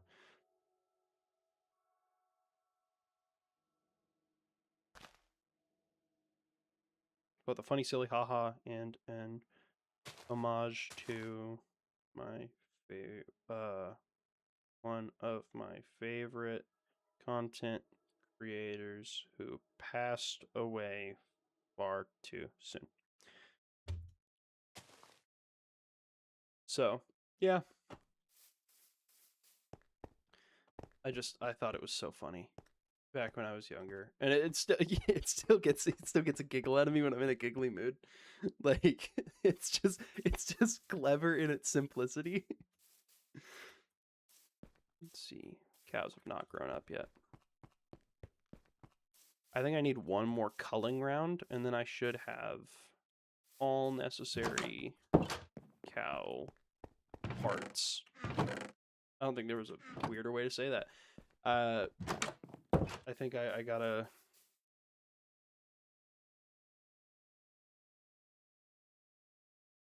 Just killed a woman feeling good. I think that's either a Tommy Innit quote or he said it while he was on with Tommy Innit.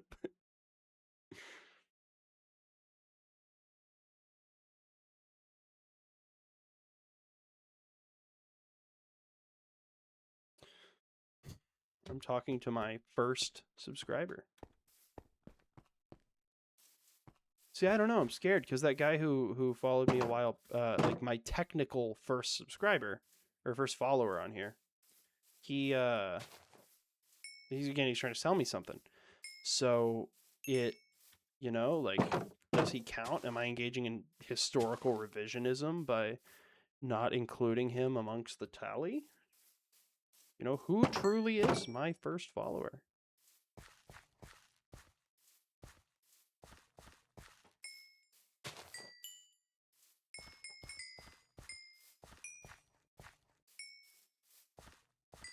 Oh, he's quoting Technoblade to me now. I drop-kicked that woman in self-defense. Oh, pregnant woman, yeah. I drop-kicked that pregnant woman in self-defense. You're claiming that spot? I'm sorry, there's a guy who got to it before anyone else. There's the guy, he's Fanta Drinker on here, on Discord, on, I don't remember what his handle is on Twitch, but he got to me first. Back before, Scarlet followed me today, you followed me today. I was playing Helldivers, and he hopped on, and he was like, "What is up, gang?" And he asked me if he could play with me. And I said no, because I wanted to, I want to do some of my streams alone and just make sure that I have everything grasped. And, not it's kind of like stage acting. If there's someone in the audience who says, like, let me come up and you're doing improv, you have no idea the quality of the entertainment that you're pulling onto the stage. Because while it will be fun for you and the person you pull on, I have no idea if that would be entertaining for other people. And until I get to know somebody, I'd rather not have them on a platform on which other people view me.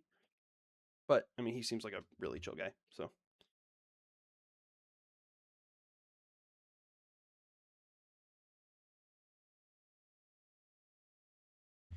But,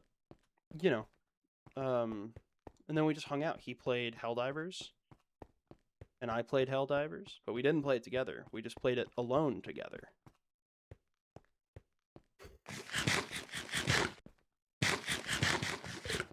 He was rocking bugs. He said he normally plays bots, but you know, because there's just too many bugs. If you've ever played Helldivers, my favorite is bugs because I find them a lot easier than bots. Bots frustrate me because I would need to practice with aim trainer to shoot myself. You know, like I'm not a great shot, and they can shoot back at you. Whereas with the bugs, I can miss as much as I want, and it doesn't matter because there's always another bug behind them I can hit. So, yeah, let me adjust my screen. It may, oh, nope, can't do that. It will knock the camera down. But let's not do that. There we go. Get recentered, lol.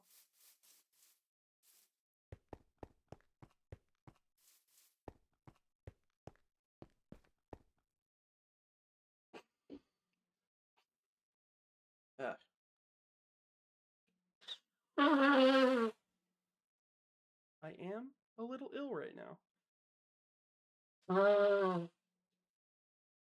I'm going to run to the bathroom very quickly. I will be right back. Wait, let me actually book it over here. This will take more time than actually just running to the bathroom will be, but I'll come in here. Go ahead and make a sign.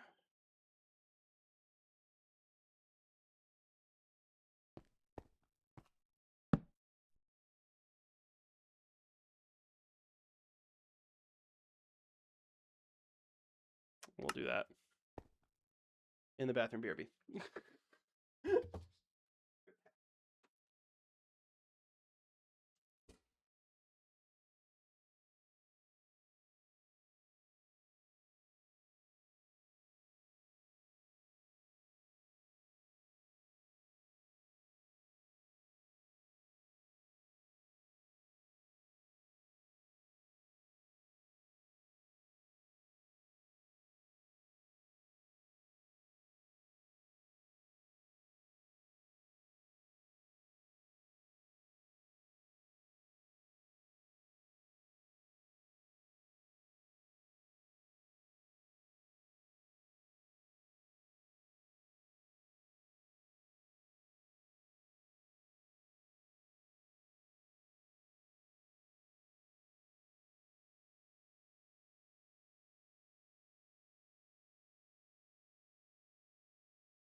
All right.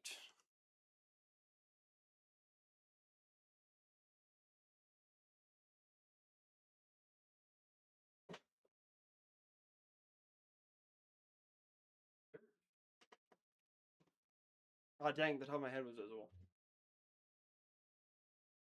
Swapped playing the Raimi Spider-Man 2 tie-in game. When was that one in? Oh, hello, a third person has joined. Hello, how are you? Me and my buddy here, he's chilling in chat, and he's talking about the different Spider-Man games he's playing. He's been body doubling with me while I play Minecraft. How are you doing?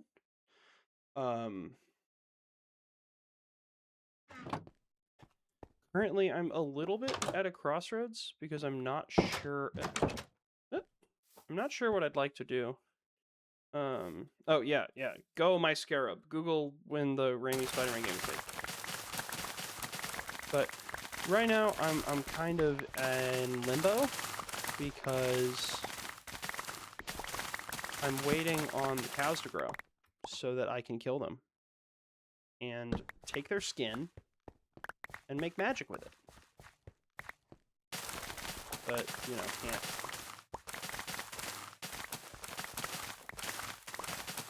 can't do that yet because they're still babies. I guess babies don't have skin. But regardless, hello. And they are gone.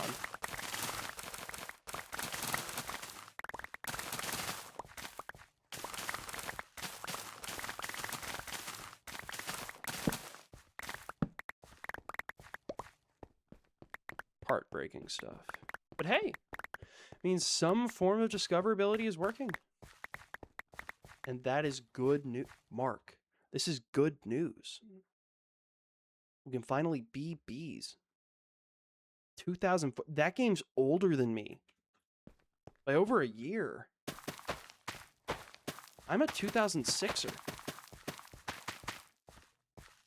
Which actually, you know, you're somewhat older than me. That may give you a little bit of whiplash.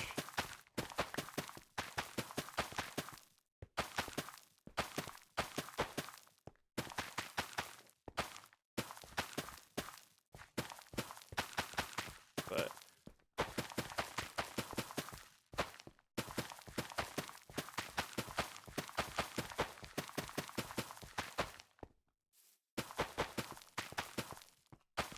yeah, I don't know.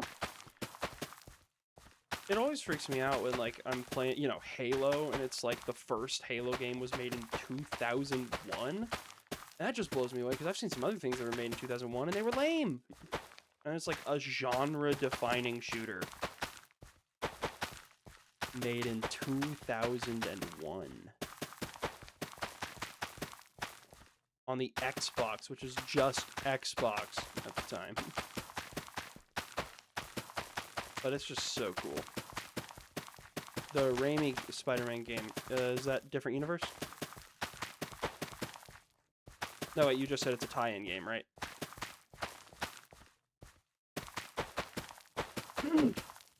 Expound upon it.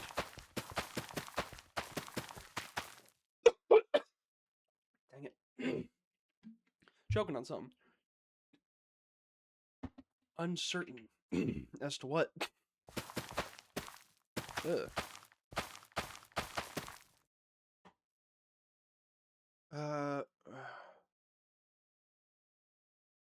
Raimi's. Was Raimi, which Spider-Man is that? I don't know, Ball.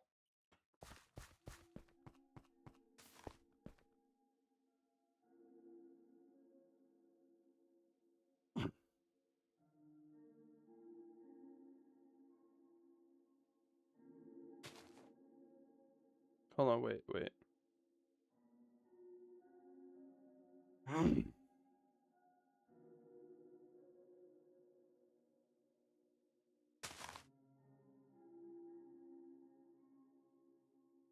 Oh, okay, the Toby. Okay.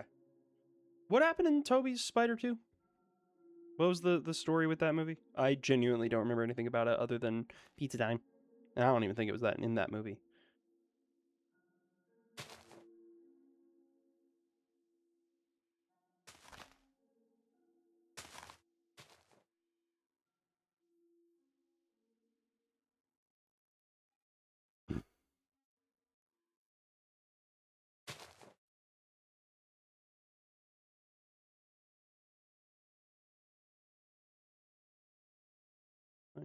You so.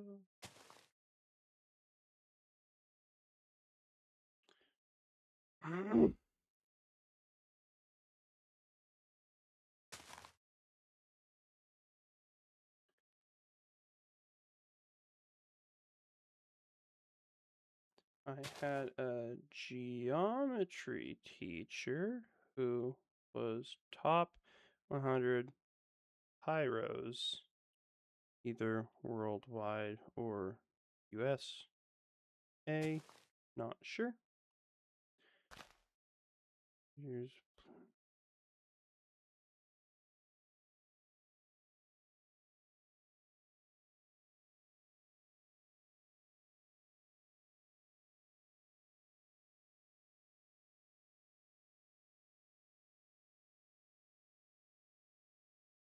or at least it's up there with Shadow of Mordor and here having existential crisis due to life kicking him in the balls. Power. What's up, dog? Power's waning. MJ's getting married. Harry hates him. Doc Ock goes bad after accidental fuses the mechanical alarm system. Okay. Yeah, what's up, man? Oh, I'm just finishing writing your message over. Shadow of Mordor, and what other single-player games are up there for me? Destiny doesn't count. I'm trying to think of other, because we were just talking about like games. I am in love with Titanfall. Yes, yeah, it can be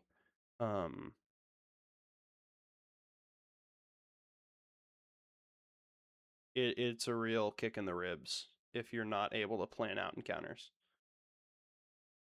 But Spidey fan, this is the lad himself, the first ever subscriber I had. But I was trying to remember, I was trying to think of some other games, some other single player games that kind of are up there with me for Titanfall. And the only one that really comes to mind is Shadow of Mordor. That's the only one that compares as far as single player story. And even then, Titanfall is, pick up another gun. I mean, the Spitfire is obviously really good, but I mean, any of the snipers, I mean, really almost anything in that game is good. What's the shotgun called? Not Breacher. Not Breaker. That's EVA 8, I think it's called. The shotgun in Titanfall 2. I think it's the EVA 8. But let's see. Peter's having existential crisis. Yeah. Oh yeah, MJ marries someone else. That's right. And then, oh, not what I wanted to do. MJ marries someone else. And then that's the Doc Ock one. What was the first Tobey Maguire Spider-Man about? Because I remember Doc Ock and his deal with his little controller chip that failed, and he got all messed up about it. Oh, that guy's probably under my floorboards.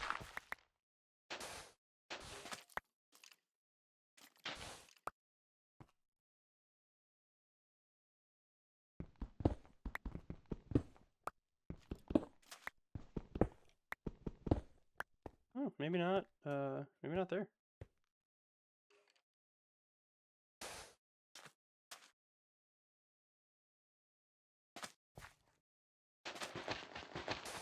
Make that, place that, bam.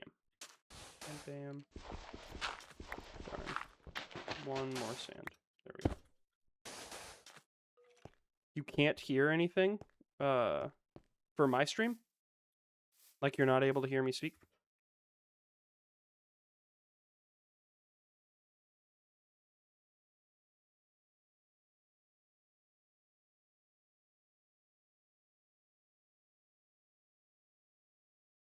Huh. Okay. Is it possible that it's something on your end? Oh, you have a, what do you mean you have a volume thing? Okay. Sounds good. Spidey fan, are you able to hear me well? Or am I silent, or am I pretty quiet for you as well? Because it's, oh, cool. I keep forgetting you can like mod Twitch, you know?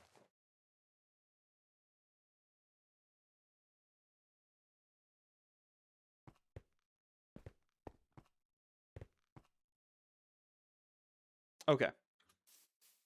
Because I know that, like, this mic is pretty exclusionary. It sounds really good when I'm right up on it, but I know that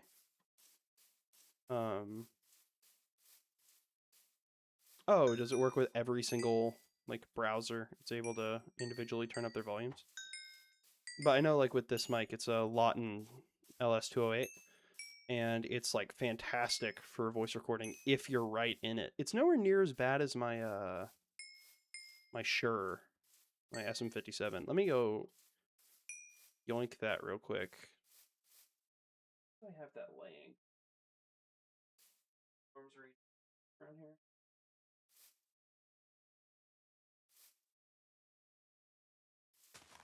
Oh, I'm not seeing my Shure anywhere. It's in the closet.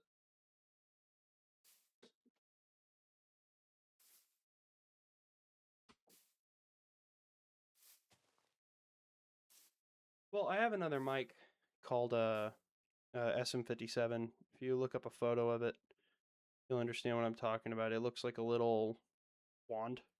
Like, it's literally a stick, like this big, that thick. And the opening, there's no like bulb on the end of it, like there is on a lot of other mics. It's literally just stick, and then there's like the little mesh film inside of there. And it's great for. I mean, it's like the if you could have one microphone on an island, it would be that one. You know, you can record like a lot of brass with it. You can record basically any instrument with it, including percussion.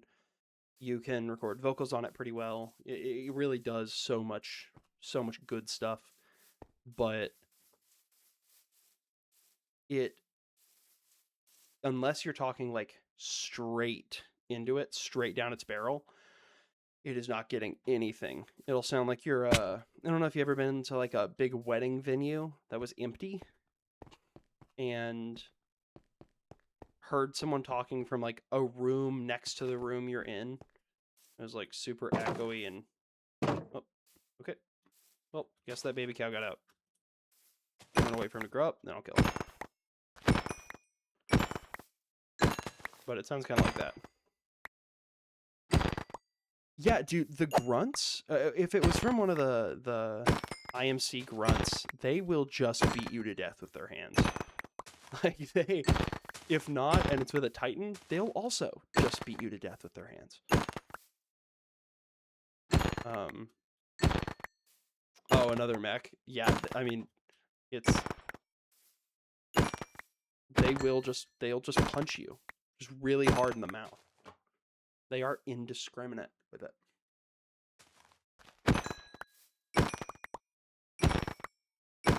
I really liked how they did melee combat in that game because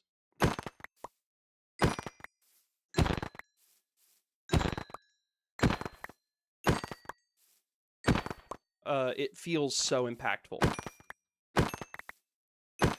It really feels like when I'm punching some dude, I'm punching that dude. It's not a... Oh, never mind. I'll lead that little baby cow right back in. Walk out, shut the door. I'll walk in here.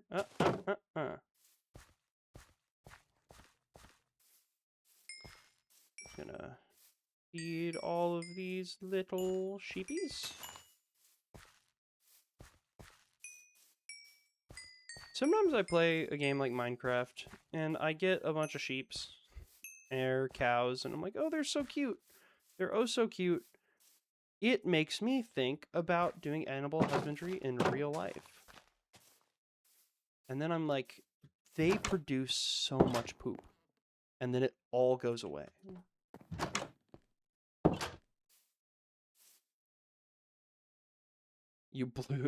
I was blew up. Yeah, right.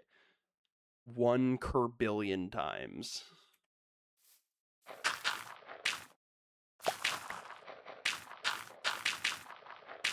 I wish there was a quicker way to compost stuff in Minecraft, because this is, I don't know if you know, but it's not like the most effective option there is.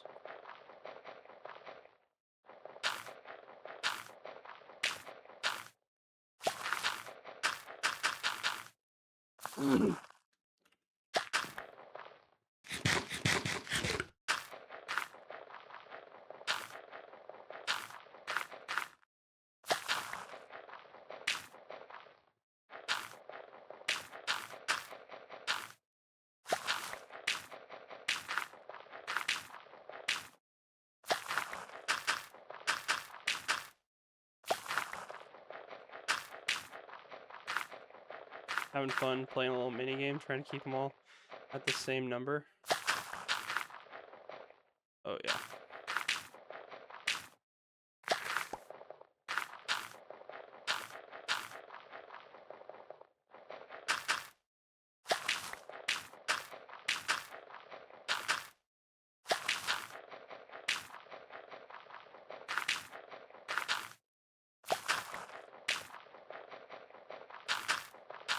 Oh, yeah, we're not. Oh, yeah.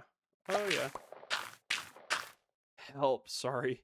There is no help here. Only more Legion. You're gonna get beat to death by a tone, and you're gonna like it. You have no choice in the matter. Oh, yeah. Dude, it's just so cool. That whole game is so cinematic. It's like the most delicious bite of food you've ever had, and it's only one bite.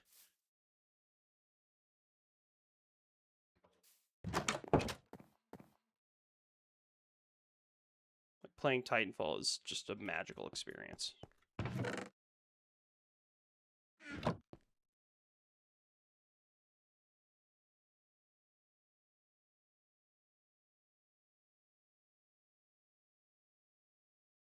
That's funny. In any combo, it makes books.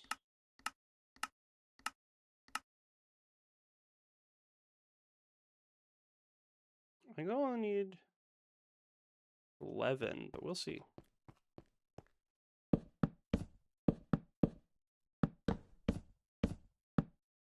Maybe 12, because that one I actually make a full circle.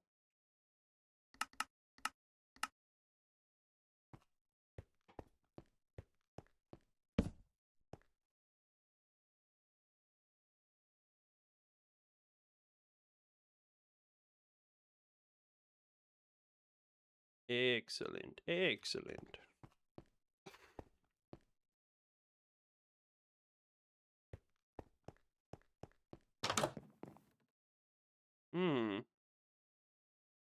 What are those clowns doing on my property?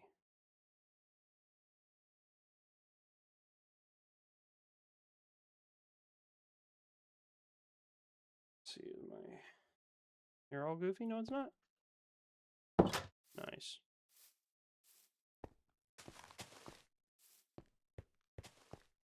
Yeah, I can't think of a part of that game that I was not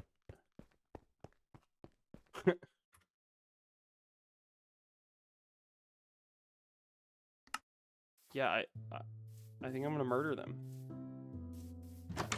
I think that's the play. Oh my god, the music's coming on. It's so good. This whole game is so good. Titanfall too. I'm also talking about Titanfall.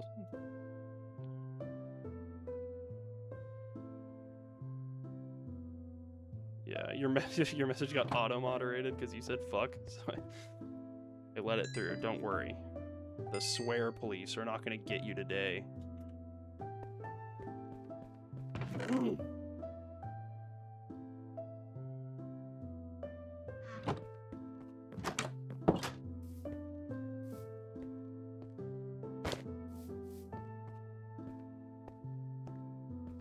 No, I'm not gonna fight these guys in the dark at night.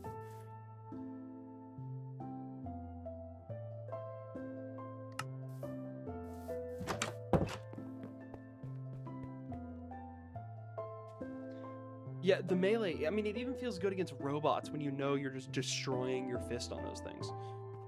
Like, every bone in your arm is shattered, but it's okay because the sound they make and the way the screen shakes just so. I mean, it's really just everything comes together so perfectly to. I mean, it's just so cool.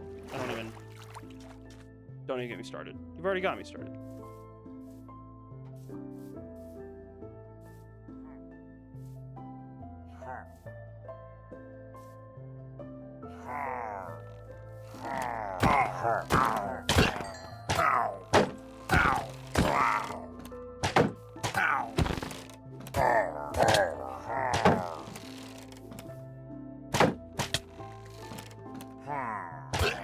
There you go. I thought there was one left.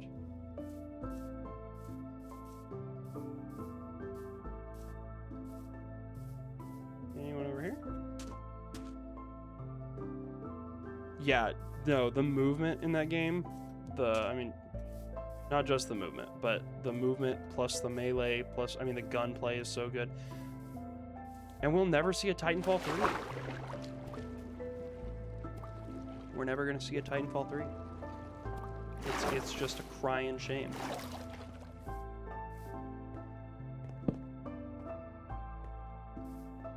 Because, if I understand it correctly, that IP is deeply under lock and key.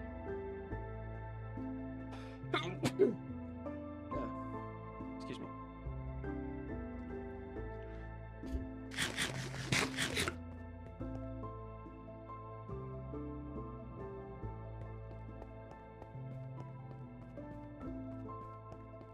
I think before I go to bed tonight, I'm going to set up a streaming schedule. I'm going to figure out when I'm going to stream consistently, and then I am going to simply stream then all the time.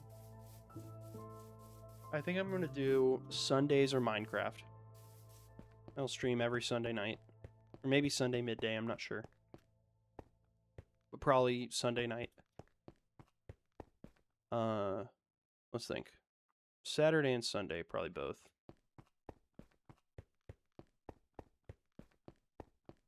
And then probably Wednesday night, but I'm not sure. I'll consult with the lady who my calendar most needs to line up with. See what she thinks. And then you'll see a schedule on my Twitch, because they have the ability to actually like set a streaming schedule that'll let your audience know when you're going to be live.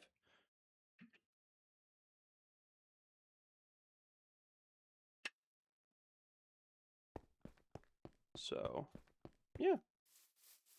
Okay, so now I've set up the enchanting table, but I'm broke. I need one more level, get max efficiency. Does efficiency go up to 3 or 5?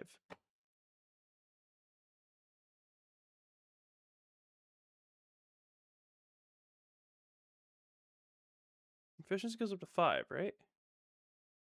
Yeah. Dang.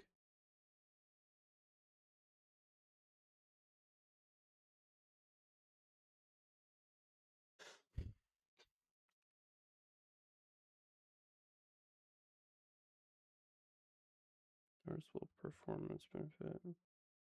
Okay.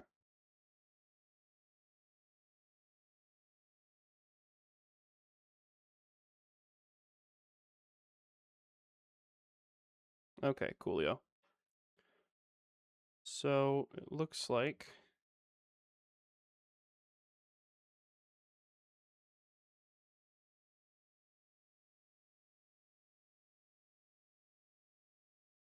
Gaijin?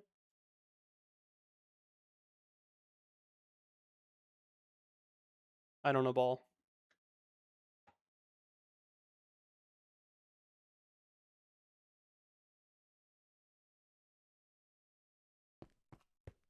I need one more level, and then I'll enchant my axe with efficiency. Or Unbreaking 3. Oh! Where did Gaijin appear? Like on my stream? I am baffled and confused. What can I do for more XP? I think I'm gonna go breed the animals. That should pop me up to at least level 30. Oh, like it closed your game and popped open Gaijin?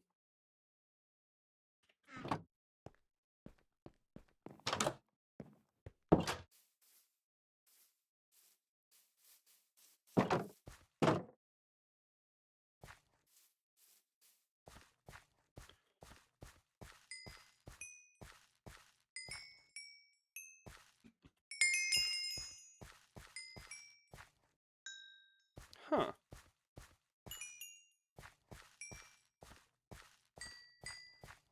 Yeah, I have absolutely no idea. I don't play War Thunder. My buddy says that I should not because he has over 2K hours in it.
Okay, so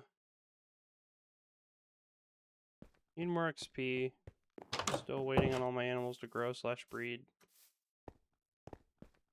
Kind of out of luck right now. Kind of out of sturf to do.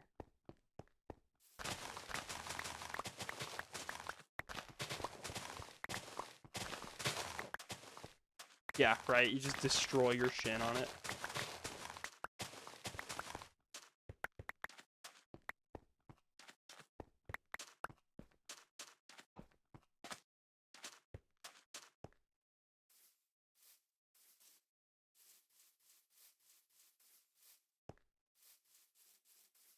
Oh my goodness, it's already 1 o'clock in the morning.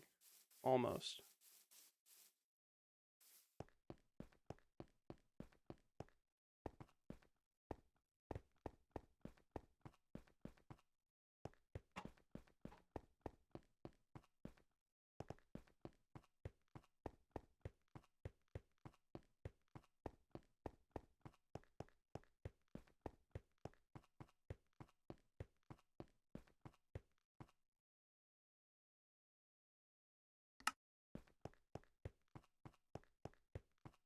I think the next logical step would be mob farm, but I don't really have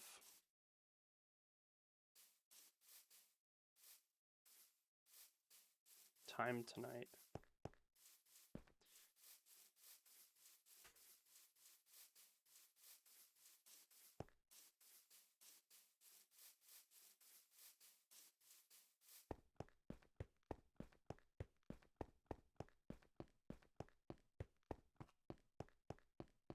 I think this is all the love my Minecraft world's gonna get for now. I think it is time for me to log off because there's no way that Milady is not itching to talk to me. Because we kind of like each other a little bit. Means I gotta go. Because I've been giving all my time to this. So I will be streaming again soon. Not sure when. I will iron out a schedule, and you can check the Discord, or you can check my Twitch to figure out when I'll be streaming next. I really appreciate you coming and hanging out. You know, it means a lot.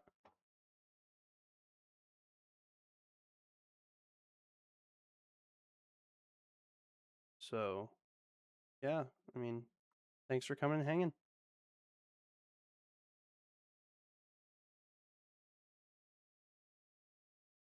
Wait a minute. Wait a minute. How bizarre. Hold on, wait. So, Spidey fan, you're here right now. White Death, send a chat real quick if you're still here. I'm trying to test something. Both of you stay here if you're still here. Could both of you send one more message if you're still here?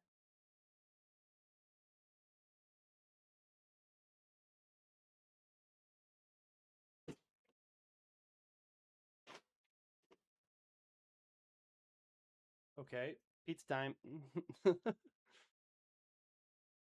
And then, because it dropped down to 2 people. And it said that White Death sent a message after it dropped to 2 people. I'm trying to figure out if it's including me in the count or not.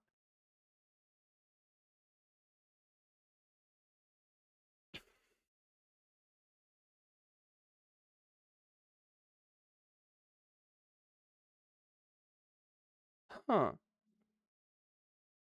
Wow. That means I've been streaming to 3 people this whole time. I thought it was like me. Well, so that confirms it. That's crazy. There was someone sitting in here while we were talking and just not engaging. It isn't like a problem. Like I'm not, you know. It's not a complaint, but just bizarre. But now I know.